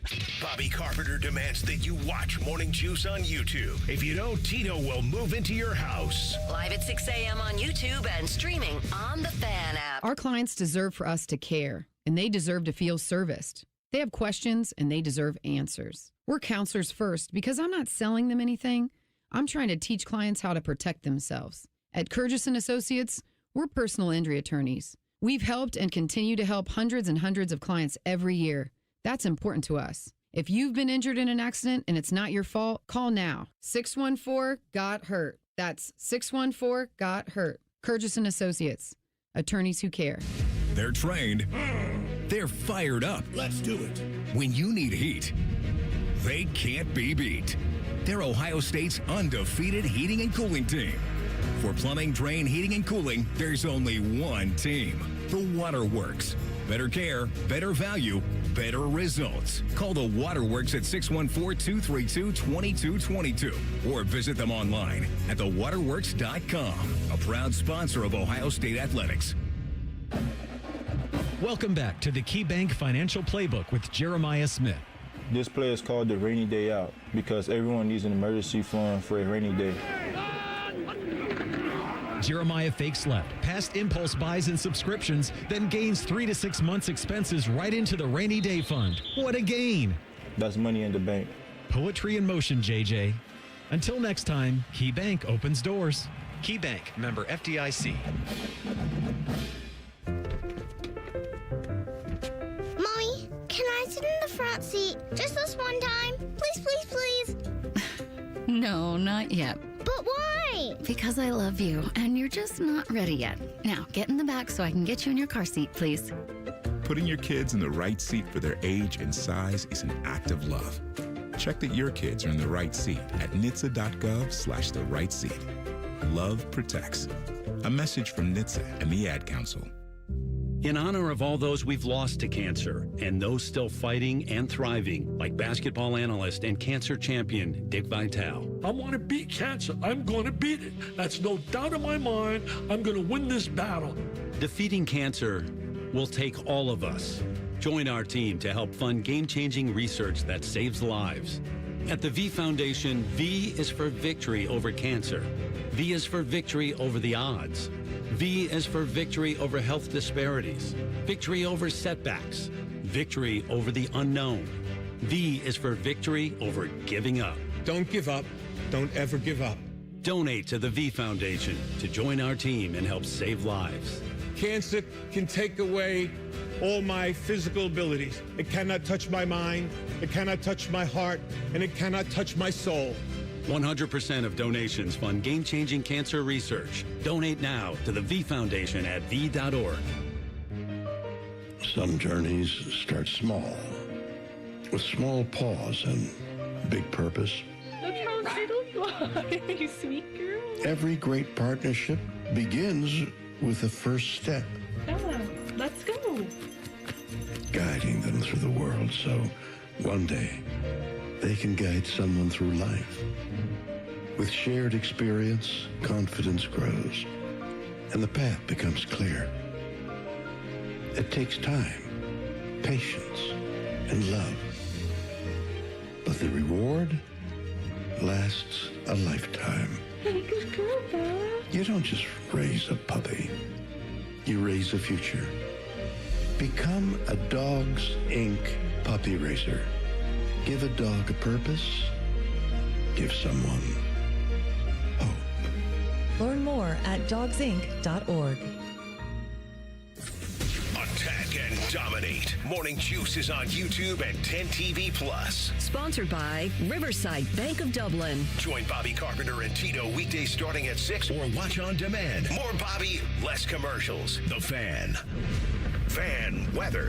From the Logan AC and Heat Services Weather Center. The 10 TV Weather Impact Alert Day will be in place for this evening into the early part of the new year as snow showers push through the region. Watch for slick spots on the roads and blowing snow that could cause low visibility. Heading into the overnight, temperatures fall to the teens. Will be in the 20s, but dry New Year's Day into the 30s and dry Friday. Our temperatures stay cold into the weekend. That's your latest 10 Weather Impact forecast. I'm meteorologist Michael Behrens on 97.1 The Fan. That was one hell of a game, huh? Start ringing that victory bell. This is the Central Ohio Toyota Dealers Tailgate Show. Visit Toyota.com. Toyota, let's go places. And presented by Curtis & Associates and Mountain Dew. Your home for Ohio State athletics. The Fan. All righty. We have some movement, and I want to know why. And why is it moving this way? Now, it's not in every book, but I did look on Bet365, and it's down to 7.5. And so clearly some money came in on Miami. And the man to explain why is this guy, Scotty Vegas, and our best bets for tonight, the handicapper to the stars. With us now, of course, we'll be at Hollywood Casino as well together, my friend. So pre-Happy New Year. Hopefully we can get one last winning bet in on our 2025 stats before we go to 26. Are you seeing the same movement I'm seeing, or is this just in one place? I'm seeing it, Anthony. I'm seeing it, and I'm honestly a little shocked. Yep. Because we saw the total for the game come down a couple points. So it was 42.5 for about a week. It was 42.5, and it came down to 40.5. And the reason it came down to 40.5 is you had sharp money come in. The percentage of tickets is still on the over, which is a low total, obviously. But the percentage of tickets are on the over. However, the sharp money was coming in on the under. So they moved the total from 42.5 down to 40.5. But you're right, we can't bury the lead here. The spread has moved significantly from 9.5 to 7.5. And I got to tell you, I was shocked to see, because we saw that number at 9.5 for a very long time. And I thought if there was going to be any movement whatsoever, maybe you'd get across that key number of 10 and maybe get up to 10 or 10.5. But it went the other way. So now we're at 7.5. So kind of crazy, wild movement. Yeah, the only thing I can attribute that to is maybe coming off Ohio State losing to Indiana and the fact that they didn't score a lot of points, and Miami's got a defensive line that is formidable, and maybe they do feel like Beck, when he gets in a rhythm, is a very good quarterback. Now, it's Ohio State's job to take him out of rhythm, and we'll see what Matt Patricia does there. But you mentioned the over-under, and I talked to you earlier. Boy, I don't even know if I want to mess with that number, because I look at this game and I feel like it should go under, but boy, that number's so low. I don't even know if I can be tempted to bet that. Well, here's how I would kind of look at it. Here's a couple things why I also think that number moved a little bit. They're expecting it to be a lower scoring game. Typically, lower scoring game, you're not going to see the huge spread. So I think when you're expecting a game to be less than or right around 40 points, asking a spread to be over 7.5 is a big number. Right. When we're looking at this though, in the over under at 40.5 and the spread at 7.5, I think what comes into play, Anthony, is a lot of people are going to be doing teasers. So you could do a 6-point tease where you move that line, which is 7.5, move it down to Ohio State minus 1.5, and then you could move the total up to 46.5 and go under the total. So I think that's what we're going to probably see a lot of when we see the line movement of it being 7.5. I think it opens it up for a lot of teaser plays. All right, my friend, take your Ohio State fandom out of it for a second, if possible. All right, you have to bet however much money. What's your advice on this game, the spread and the over-under? Well, Dave, you know me. I've got a lot of bets already out there. I will tell you that I have been playing a lot of Big Ten in these bowl games. I took Illinois on the money line yesterday. That came through with a last-second field goal. I took a lot of these Big Ten teams. I took Iowa on the money line against Vanderbilt. I've been putting these together, watching these Big Ten teams. And I know bowl games are generally meaningless, right, Dave? But when you see the Big Ten dominate bowl season, it gives you a little bit more confidence. I'll tell you what, I love that the movement. I love that it's coming down to 7.5. I'm in on Ohio State. I got a big money line parlay out there. So I'm on the Buckeyes. And then as far as the total, I told you right at the when we knew the matchup. Once Miami took care of Texas A&M, my score prediction was 24-10, which was a low total, right? It's 34 points. That's still significantly under the over-under of 40.5. So I love the under. And then as far as the side, I love Ohio State. And I would, if you're looking to bet this, buy the point. So if it stays at 7.5, buy the point down to Ohio State minus 6.5. I think that's the play. Yeah, so I saw the money line at 350 earlier this week, and now it's down to 320, which implies what, about a 75% chance Ohio State wins the game. So minus 320 is right around there. That's the implication of that. So I would like to pair that with a couple, and I might actually just – I love the spread coming down as well, because if you're on Ohio State's side, this is a dream scenario for you, because that number coming down, you don't have to worry about anything. Unless we run into a Buffalo-Philadelphia game and, that ends on a point and you're teasing that thing to 1.5. That wouldn't feel good, but I understand that you have got to pay a serious freight to bet Ohio State on the money line. So, but I would like to pair that, and maybe you could tell me what you'd like me to pair that with. Like if I just have Ohio State on the money line, let's go through the other ones real quick. Oregon, Texas Tech, and Bama, Indiana, and Ole Miss, Georgia. Where do you stand on those? So the one that I like the most, and actually, talking to people, they actually don't like this pick. But I actually, watching Ole Miss play against Tulane, I was pretty impressed by them. All right, they played a full 60-minute game, unlike Oregon. I like that you're getting a touchdown in that game. Georgia's good. They've been playing good. However, if you look back to the Georgia-Ole Miss game during the season, Ole Miss was actually leading that game going into the fourth quarter. It was a bad fourth quarter. It kind of got away from Ole Miss. But I think getting a touchdown in that game is attractive. And then the other one is the noon game, watching Texas Tech plus 2.5 against Oregon. To me, it's basically a 50-50 game. If you're going to play that one, play Texas Tech on the money line, and you'll get extra value doing it. I think there's value. Remember, Texas Tech has 12 games where they won by 20 or more points. So they blow out teams too. So I can't wait to watch that one. It's a 50-51. I think the extra value on that one is pretty good. And guys, I was kind of looking at some hypotheticals. I hate to look ahead, assuming Ohio State wins this game, but looking at spreads for the semifinals, I want you guys to kind of take a little guess what you think the spread of Ohio State, Georgia, and Ohio State, Ole Miss would be. I've already seen this. It's like Ohio State 4.5, right? Over Georgia? It's 5.5 over Georgia. Okay. I saw it at 4.5. And then Ole Miss would be Ohio State like 8.5 or something like that. Yeah. Yep. Ohio State 9.5 over Ole Miss. The other thing that I like to do is go back and look at Ohio State's run through the playoffs last year, what the spreads were in all 4 games. It's kind of fun to look back on different playoff games and what Ohio State was favored by. So against Tennessee touchdown in the first round game, it was 7 points. Yep, you and I were talking about that earlier. That was a touchdown spread for Ohio State. In the Rose Bowl, Ohio State was a 2.5-point favorite over Oregon last year.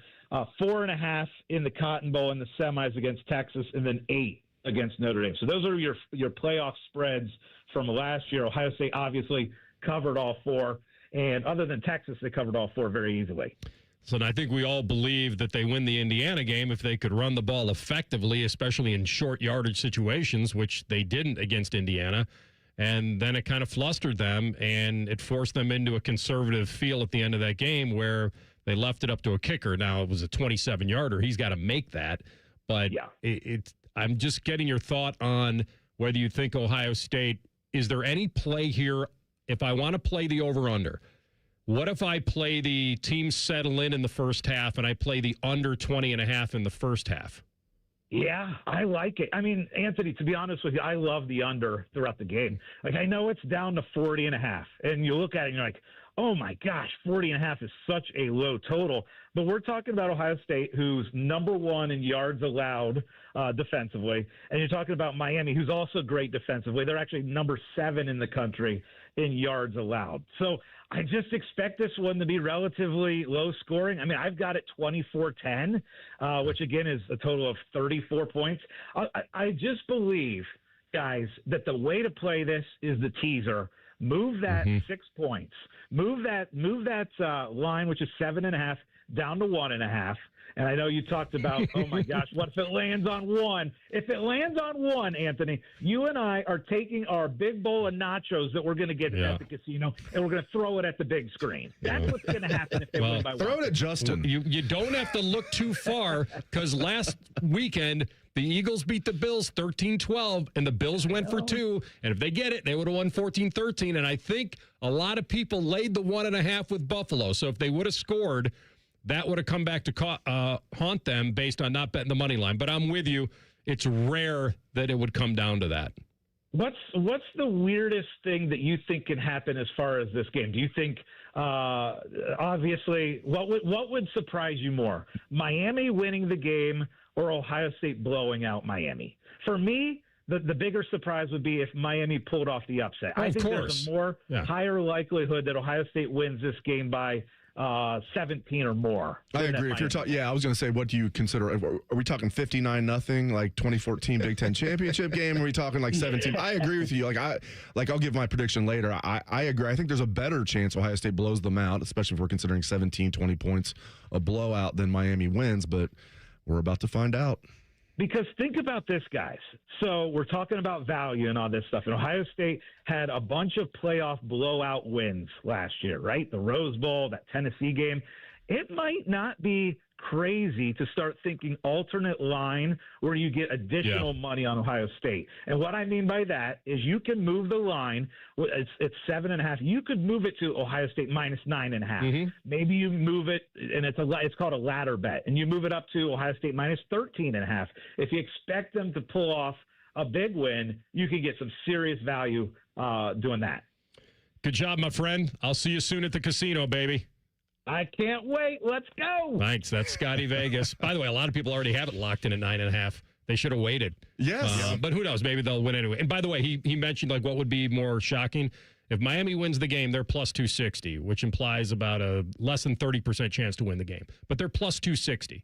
So for people who aren't in the gambling lingo, that's you bet $100 on the game, you'd profit $260 off that 100, and they'd give you $360 back. But I that would be shocking based on the fact that their offense just hasn't done much lately. Beck putting up a lot of points tonight would be the biggest shock for me. Yeah, I went into the Indiana game saying, I flat out said this on the station, like, I think we did the show, it was during the Tailgate show, Anthony. I said, listen, if Indiana wins this game, it's not going to surprise me all that much. I thought just I picked the way Ohio they State to won win. it maybe did. Yeah, I mean, but I remember saying just because of everything, I was like, it won't be a shock if Indiana wins this game. I will be very surprised if Miami wins. All right, we'll get back to the keys to the game tonight. Next, it's the Central Ohio Toyota Dealers Fan Tailgate Show right here on The Fan. We're the highest rated sports radio station in America. There's no joke there. We just are. The Fan, Ohio's sports destination. Toyota-thon is on. Wrap up the year with a new Toyota. Now through January 5th, get $3,000 customer cash on remaining new 25 Tundras. Or get 0.99 APR financing plus $1,000 TFS APR cash. With approved credit through TFS, excludes TRD Pro. APR cash must be applied to deal. And every new Toyota comes with 2 years no-cost maintenance. For complete details, go to Toyota.com.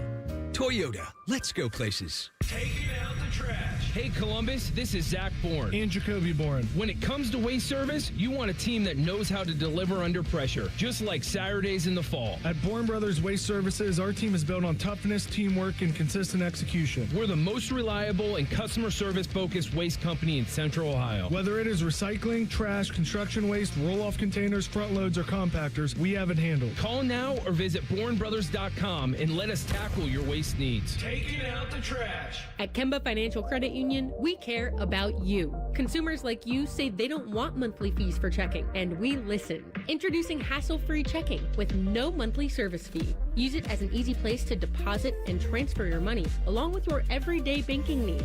Plus, Kemba's expansive digital banking services make it easy for you to bank how you want. At Kemba, we're always thinking of ways to put you and your finances first. Visit Kemba.org, federally insured by NCUA. Restrictions apply. Hey Columbus, it's Lorenzo Stiles Jr., Ohio State student athlete. Football runs deep in my family. My dad played here, and my brother and I are proud to carry on that tradition.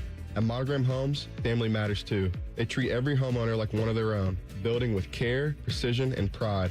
Monogram doesn't just build houses, they build homes, crafted just for you.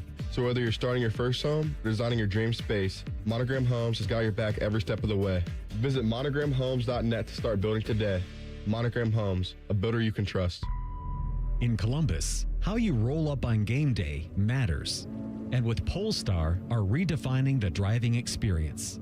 The Polestar 3 isn't just an electric SUV. It's an SUV that drives like a sports car. Precise, powerful, silent enough to hear the crowd before you see the stadium. Drive it today at Polestar Columbus or visit polestarcolumbus.com for a test drive and to learn about our competitive lease offers. People don't realize that glaucoma is one of the leading causes of blindness. Because there are often no early symptoms, nearly half of those with glaucoma may not even know they have it until vision loss has occurred. I was diagnosed with normal tension glaucoma in July of 2020. And what we found out at that point was I had already lost 40% of my sight. And you think it only affects people that are, 75 or older, retired, grandparents, and that's not the reality of it. I didn't think at all glaucoma was going to affect me because I didn't know of anyone that had glaucoma, no one in my family. When you have glaucoma, you can't get back that sight that you lost. And so early detection and treatment is vitally, vitally important.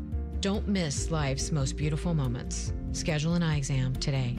National Glaucoma Research, a Bright Focus Foundation program, offers free resources and tips for healthy vision. Learn how to protect your sight at stopglaucoma.org. Wildlife around the globe needs help. And when you help protect them, you become a friend of the San Diego Zoo Wildlife Alliance. Thank you for being a friend. Travel down the road and back again. Your heart is true. You're a pal and a confidant. Thank you for helping protect wildlife around the globe. Without you, there's no them. Learn more at sdzwa.org/friend. All your favorite and least favorite fan shows are available wherever you get your podcasts. Just type in 971 The Fan to the search bar and hit that subscribe button. It's free. We're the land of the free and the home of the sunburnt, freckled fat guy. Do it now. This is the Fans Game Day Scoreboard. This Game Day update is sponsored by Mutual Federal, proudly serving Columbus with personal and business solutions at mutualfederal.com. Happy New Year's Eve. I'm Jacob Reimer. It's almost time for the much-anticipated Cotton Bowl matchup between the second-ranked Ohio State Buckeyes and number 10 Miami. Kickoff tonight from Dallas is at 7:30. Paul and Jim get their coverage started on the Fan here at 6 o'clock. Elsewhere in college football today, number 23 Iowa beat 14th-ranked Vanderbilt in the ReliaQuest Bowl 34-27. Other bowl games live right now in the fourth quarter of the Sun Bowl. Arizona State now leads Duke 39-35 after once trailing by 11. Number 18 Michigan is up on number 13 Texas in the third quarter of the Citrus Bowl 20-17. And Nebraska trails 15th-ranked Utah in the Las Vegas Bowl 24-14 just starting the third quarter. Breaking sports news when it happens on the Fan, Ohio's sports destination. It's Game Day, Buckeye fans. You're listening to the Central Ohio Toyota Dealers Tailgate Show. Visit Toyota.com. Toyota, let's go places. And presented by Curtis and Associates and Mountain Dew. Your home of the Buckeyes, the Fan. It's time for the keys to the game. Sponsored by your Central Ohio Toyota dealers. Visit Toyota.com. Toyota, let's go places. All right, thrilled you guys are spending some of your New Year's Eve with us as we help you get ready for Ohio State and Miami. Anthony Rothman, the former national champ, Joshua Perry, our friend Dave Biddle, TLC at the controls, and Rhyme Time on the update desk. So we're having a good time getting you guys ready. And before we get into the keys of the game, because I think the big key, and I think this is just staring everybody in the face, is how Ohio State's offensive line is going to handle Miami's defensive front. Like it seems to me like that is the game within the game. We'll talk about that in a minute. But I want to get Joshua's opinion on this. Because Carson Beck, and I think that Paul Keels brought this up about the experience that Carson Beck has. 35-5 as a starter. That's not anything to laugh at. First year at Miami. And his numbers are not horrible this year. I know we'll get to the picks in a minute. 74% completion percentage. Like, that's up there, right? We know where Julian is. And Carson Beck has 10 picks. But 4 of those came in the Louisville game. Mm-hmm. 4 of those came in one game. He's only had 1 pick in his last 5 games. So he is trending in the right direction. Now, in a windy game at A&M, he didn't have to light it up. Short throws, keep him quick, loves to stay in rhythm. He's not a broken play quarterback. He's not a playground guy. Neither is Julian, really, but right. Julian can obviously throw on the run. He can't really run, but he can buy time. I'm talking about Beck. But I noticed, Joshua, they like to set up in the pistol. And I want to ask you as a defensive player, like, is that to keep the defense honest, to not know which way to lean? What is the challenge of playing against an offense where they are setting up in the pistol? Yeah, it's definitely to try to take indicators away from a defense. So we would see offenses come out and spread sets, and then you would see which side the running back was offset to. And in past situations, that's where we knew how they were trying to pass pro. So we knew how we wanted to blitz based off of where the back was. So that's one thing. In the run game, the runs typically go opposite of where the back is at. The back usually crosses the quarterback at some point to get the ball. So it gives you an indication of where the runs might go. And the other thing that Miami does is they will tuck their quarterback back behind the center and then motion him real quick before they snap it, because a lot of defenses will predicate what they're doing based off of where the tight end is set as well. They'll set their front toward the tight end. They'll slant toward the tight end, whatever the case is. So they do a lot of things offensively to try to make sure that the defense can't get tips pre-snap. Good stuff there. Dave, do you have a key to the game other than the one I mentioned, which is I think is the big one for all of us, which is Ohio State's O-line against Miami's D-line? Yeah, that's the number one for me. And, you can go with play clean, no turn. If Ohio State doesn't turn the ball over, they're going to win this game. The other thing I would point to is pressuring Carson Beck, as you guys have mentioned, as has been alluded to. Every quarterback is better with the clean pocket, right? Every quarterback is not as good when they're getting pressured. But, guys, it seems like Carson Beck takes it to the extreme. Like, he's really good with a clean pocket. He's almost anemic when he gets pressured. Like, it's a crazy split. So, and again, despite all of the chirping out there that Miami's offensive line has the advantage, I think it's the exact opposite. I think Ohio State's defensive line has the advantage. So other than Ohio State's offensive line, I would say the key and turnovers, I would say the key is getting pressure on Carson Beck. Yeah. Ruben Bain, the big 6'3", 270-pounder for them, and Akeem Mesidor, he's a 6th-year guy. The two of them combined for 18 pressures against Marcel Reed. 18. Like, they were after it. Now, if they do even in the teens against Ohio State, it could be even a tough night for Julian. Keontae Scott is a DB for them who missed the final 3 games of the regular season. He came back. He's the leader in their secondary. He's a great blitzer. Like, they will send him. Are you anticipating, I'll ask Joshua this both ways. Are you anticipating that the Ohio State defense, like Dave says, will dial up more pressure against Beck tonight than maybe some people anticipate? Because I know they like to do the pre-snap picture and then maybe bail out a little bit. Where are you on that, on taking risks against Beck, sending a lot more? And then on the other side, how much do you think that Miami can get pressure without blitzing? Yeah, so I think if I'm Ohio State, I'm trying to hit Carson Beck early in the game. Right, more so than blitzing all game long. I want to get in his head as early as possible because that's what's going to set off kind of the alarms for him. Maybe it's going to rush his footwork a little bit. Now, all of a sudden, he might be the guy who throws the football to you rather than the quarterback we've seen the last few weeks. Now, in terms of Miami, I think that just looking at the personnel that they have, they certainly could get pressure with just 4. But I think Ohio State has had the time to figure out what their answers are going to be to a 4-man rush. You're probably not going to put the running back out in the route. We've seen where this team will keep tight ends into Max Pruitt and try to take shots downfield. So I think all of those things are available. But ultimately, I think that the answers for Ohio State have come with time. And if Miami doesn't think that they have to blitz at all, it's probably not the greatest game plan for them defensively. The freshman wide receiver Malachi Toney, ACC Rookie of the Year. They'll let him run the Wildcat. The Mally Cat, they call it. He's a skinny dude. And they'll let him option throw it. I will tell you, when I was watching the game last week, they did option for him to throw it, and it looked like it was supposed to be a throw back to the quarterback. Wide open. Wide open, and he decided to go down the field. Dave, prediction tonight. Option pass for Malachi Toney. How much should Ohio State be ready for that, and will it happen? I think there's a good chance. If Scotty Vegas was putting the odds at 0.5, I would take the over. I wouldn't bet a lot on it, but yeah. And I'm also concerned about him as a punt returner. He's an electric punt returner because in my opinion, I mentioned turnovers earlier. Miami's path to victory is very slim in my opinion. But if they get a special teams touchdown, if they get a defensive touchdown, if they win the turnover battle, that's their path to victory. So, yeah, you got to keep close tabs on Toney, obviously, on offense. I'm also concerned about him as a punt returner. And, guys, I feel like Arvell Reese, we talked a lot about Arvell Reese all season, and we have not been talking about Arvell Reese lately. I think Arvell Reese is going to break out tonight and show why a lot of people believe he's going to be the top non-quarterback taken in the draft. Yeah, I mean, this is an Arvell Reese game, though, and Rothman, we were talking about this beforehand, but the game plan for Miami was a lot of East and West against Texas A&M. Arvell can run, right? Like that, you're not running away from him doing that. So if that's what they want to do, it makes sense. But I mentioned it when you were talking about Malachi Toney. He's a little dude, right? And like I'm watching the tape of him, and you hit him, he falls backwards, right? Like I think one of the advantages for Ohio State is from a physical standpoint, they match up with anybody. Like guys can run and are as big as anybody out there.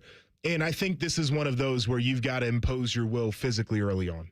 Real quick, I want to mention, we mentioned this earlier in the show. I believe Paul brought it up. I mean, I don't remember. I've seen a lot of good linebackers at Ohio State, a lot of good linebackers. I don't remember ever a linebacker going through the entire season with 0 missed tackles. Shout out to Sonny Styles. Yeah. That is hard as heck to do through 13 games. It's going to be a big deal. With the time off, too. So, way to go, Sonny. Absolutely. I feel like that's something people don't talk about enough. You know what's weird, though, and on the other side, because I'll give him something, I don't think Malachi Toney's dropped a pass this year. Really? Did you guys hear about this? No. Like 109, like he's been targeted like 109 times. So he's going to drop a pass early, and then Sonny's going to miss a tackle too. Yeah, there we go. Although I'll tell you who misses tackles: the Miami defense. Yeah, they missed umpteen tackles against A&M. They didn't kill them, but they missed a lot. Keys to the Game, sponsored by your Central Ohio Toyota dealers. Visit Toyota.com. Toyota, let's go places. When we come back, we'll do a final check-in with Paul Keels down in Dallas. As I was about to name my daily show, but this is, I caught the Central Ohio Toyota Dealers Fan Tailgate Show right here on The Fan. There's nothing Bo Bishop can't do well, except find competent co-hosts. Bishop and Friends. Weekdays from 9 to noon. The Fan. Country music's biggest selling superstar, Luke Combs, presents My Kinda Saturday Night Tour. Sounds like my kind of Saturday night. Luke Combs, live in concert in Columbus, playing at Ohio Stadium, Saturday, April 25th, with special guests Dirge Bentley, Ty Myers, Jake Worthington, and Thelma and James. Get tickets now at lukecombs.com.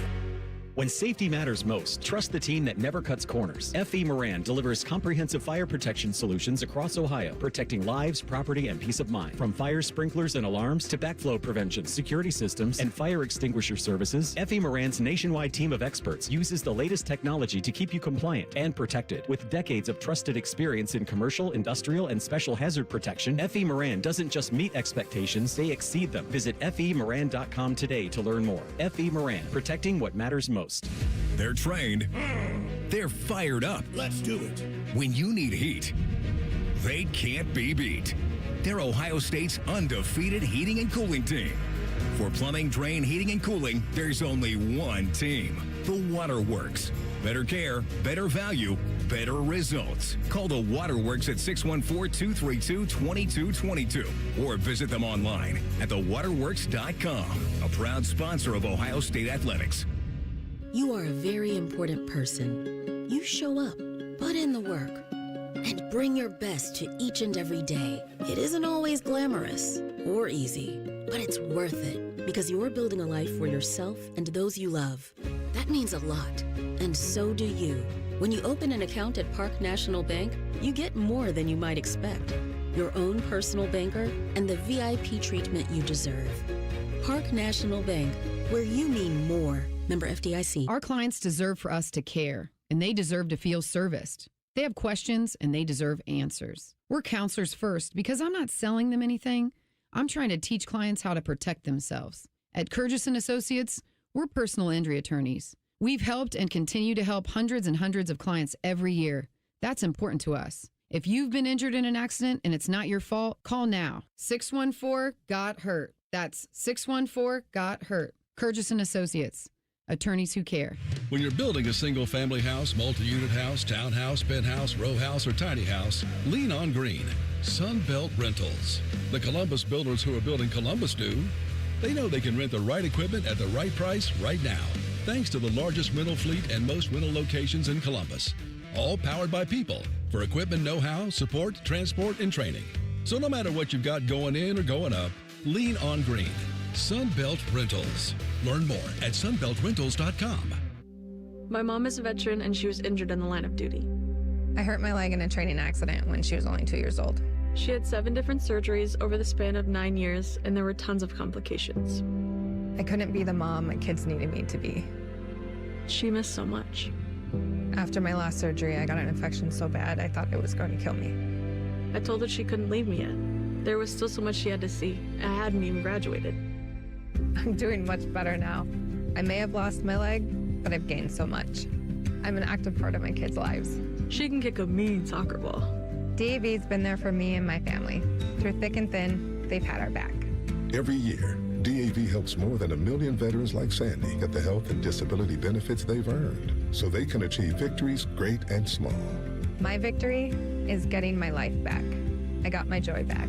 We got our mom back, thanks to DAV. Support more victories for veterans. Go to DAV.org. Back in the day, if you wanted to listen to the Fan, you turned on the radio, and that was the end of the story. But now, oh baby, stream us live on the Fan app, TuneIn app, iHeart app, we're everywhere. The Fan, Ohio's streaming destination. The Fan Guest Hotline is sponsored by Patriot Air Comfort Systems and Bryant, doing whatever it takes to keep your home comfortable. The Fan. Don't it feel good when your crowd behind you? You know what I'm saying? You're listening to the Central Ohio Toyota Dealers Tailgate Show. Visit Toyota.com. Toyota, let's go places. And presented by Curtis & Associates and Mountain Dew. Your home of the Buckeyes. The Fan. All right, we're in the backstretch, and our guy Paul Keels, our final check-in, sponsored by Buyers Imports, Hamilton Road by the airport. Paul, what's coming up?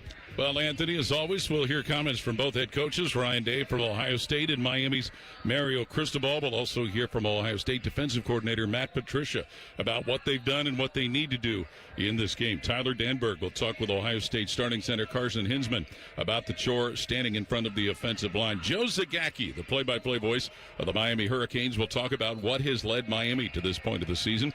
We'll hear from Dennis Crawford from the College Football Hall of Fame about some of the thrills of seeing that facility down in Atlanta. And as always, we will have our award-winning, world-famous Merry New Year, Bluest Eyes in Texas. While you're down there in the red zone, score a touchdown. Tyler Danberg's Naked Chicken Wings version of Buckeye Flashback with Hall of Famer Skip Mossick. That's coming up shortly, guys. Glad you added that chicken wings because I wasn't sure where that was going. Well done. Happy New Year, my friend, to you and your team. Likewise, Okay. you guys too. Yeah, Thanks, Paul. the Toyota Fan Tailgate Show presented by Mountain Dew. Nice little Merry New Year throw in there as well. Beef jerky time, Paul. So I got that one. Well done. All right, so let's go to Joshua first on this and see if you agree with the experts who do not expect a ton of points in this one, that the two defenses we're dealing with tonight are outstanding. And so points are hard to come by. However, Ohio State does have the big playability, and we talked about Malachi Toney and what they have, and Fletcher certainly had a lot of rushing yards. Are you in that same camp that this is a rock fight tonight? It could be. I think it's probably the most likely path. The reality of the situation, though, is it's hard to get out of my head what I saw last year when Ohio State entered the playoffs. It just looked like a completely different offense. They were getting the ball to the playmakers. They were taking shots down the football field. And who's to say that they can't do it? I mean, like Miami, all respect to them, very good defense. We've watched Jeremiah cook just about everybody. And Carnell is really hard to guard as well. Max Clare, if you mix him in there, is going to be a mismatch. Because, and look at the Texas A&M game, Miami struggled with the tight ends in that game too. So for me, yes, likely points are going to be hard to come by unless Ohio State says we're just going to score all the points. Dave, do they hit the big plays, Ohio State, in the second half mostly, first half? How do you see this playing out? You know, if you're Ohio State, I think you need to come out attacking, so you hope it's the first half. I would guess it's the first half, Anthony, to answer your question. I'm not going to dodge the question like our good friend earlier in the show did. But seriously, I think Ohio State has to come out swinging. Do what they did against Tennessee. Do what they did against Oregon. Don't be reckless. I'm not saying be reckless. That first pass of the game to G. Scott Jr. in the Rose Bowl. A little bit reckless. Just a little reckless. There you go. Yeah. There you go. Get a little bit reckless. Don't do anything crazy. And yeah, I mean, and listen, I think Bo Jackson's going to have a big game tonight. But I do think Ohio State's biggest advantage, they've got arguably the two best wide receivers in the country, at the very least two of the best. Miami is down one of their starting defensive backs. Miami's front seven is excellent. Their secondary is good. I would attack deep. You have to be balanced to a certain extent, but I do think Carnell Tate, Jeremiah Smith, and don't forget about Brandon Ennis and Max Clare. I think I would be very aggressive in the passing game if I was Ohio State. Well, you're now officially in one-and-done season, right? I mean, the urgency goes up. The regrets certainly go up. You don't want to have any of those. And what I watched, and I'm glad Joshua brought up last year, you know, I know this isn't the same opponent, and the game's not here, although we do anticipate that place is going to look very scarlet and gray tonight. And so I just feel like once you get to the potential last game of your season, you want to go into it with a different frame of mind of we're not leaving anything on the table tonight. Now, I know that's easy to say, and it's tougher to do in the beginning of a game because what happened at Michigan was real. That's a rivalry game. They came out throwing. I give them credit for it, but it bit them. Now, it didn't bite them because their defense bowed up. And so there are two schools of thought. You're aggressive because you can be, because if it doesn't work, you have the best defense in the country to lean on, so you can take more chances. And that's why I was surprised they didn't go for the 4th and 1 against Indiana late in the game, and they decided to try the field goal that bit them. So I'm very curious about that. And I do think the game being indoors, there's no weather to worry about. Now, same thing against Indiana. That's a dome game, too. And my read was so off on that because I thought there'd be points in that game. But like you said, this is a do-or-die game, and that one wasn't, you know. And I feel like Ohio State, for lack of a better term, has been kind of waiting for this moment, kind of we're kind of slow playing it. This is why they were, methodical with their offense this year. They basically saved an entire game of snaps because of how methodical they were. It feels like they were just waiting for the playoff. Now, that's easy to say right now. We'll see if that's the case. Right. If they come out like they did last year in the playoff, again, if they get an early lead, Miami's going to be like, oh, boy, we got this Ohio State. We thought we were getting the Indiana Ohio State. So, yeah, it's going to be interesting to see if Ohio State just comes out, just guns a-blazing, goes fast tempo. They have not used tempo much this year. I can't wait for this. I can't believe we're just an hour and a half away. And I'll say this too, is this idea of, what was it, 15 or 16 games straight that they won? Well, 16, yeah. They hadn't lost in a year. And I'd been on those teams where we had won 24 straight games at one point. You think you invented the game of football. And I do think that these guys now having to sit with a loss for as long as they have and feeling that once again has given them this kind of urgency that you would need coming into a playoff scenario. They don't want to feel like that for a whole offseason. And so I think their mental edge is right there, too, where it wasn't do or die in that last game, but they felt that nasty feeling they hadn't felt in a while, and they're trying to avoid that again. It changes the mind for me. It does, when you know that this is it and everything that you're emptying the chamber, man. You're doing what it takes tonight. And the team is going to respond to their head coach, who's now calling the plays. So if he wants to instill some confidence right away that he believes that they can be anything they want to be tonight, he will call an aggressive game early. And like Joshua said, like these guys were told nothing about how great they were. They win the national championship. Then they had a little chip on their shoulder going into the Texas game because Texas was the #1 team in the country and Ohio State was 2 or 3 depending on who you talk to. So they had a little bit chip on their shoulder. Then they win that game. Then it's nothing about how great you are, how great you are, how great you are until you lose to Indiana. And when Ohio State's doubted, they always come out and play good, usually. I shouldn't say always, almost always. And I'm pretty confident Ohio State's going to take care of business. Here's the funny last stat I'll throw at you guys. So by college football standards, this game could go by in a snap. So Miami averages 30 seconds per snap. That's 9th highest in the nation. Ohio State averages 31.7. That's 2nd highest. So neither team should expect more than 10 or 11 possessions. That's also why it's leaning under. Now, of those possessions, maybe you hit a couple big ones and you get points. Pick sixes, we don't know. Who knows? But it's time for final predictions as we get ready for the New Year's Eve. The disco ball is out. Dave, what do you got? I got 28-13 Ohio State. So for a while, I was a little bit over the total, or a little bit under, I'm sorry. Now I'm a little bit over because it was 42.5. Joshua? 24-10 Ohio State. I think they win comfortably. Maybe not a ton of points, though. So I have 27-13, which actually implies 2 field goals for Ohio State or 4 touchdowns and a missed extra point. There you go. So we're really Dave, great job, man. Happy New Year. Joshua, it's so good to have you back in studio, Happy buddy, New doing Year, the show guys. together. This was fun. CLC, you're a marathon man tonight. We appreciate you. Keep it locked right here. Buckeye football and the pregame coming up next, right here on The Fan.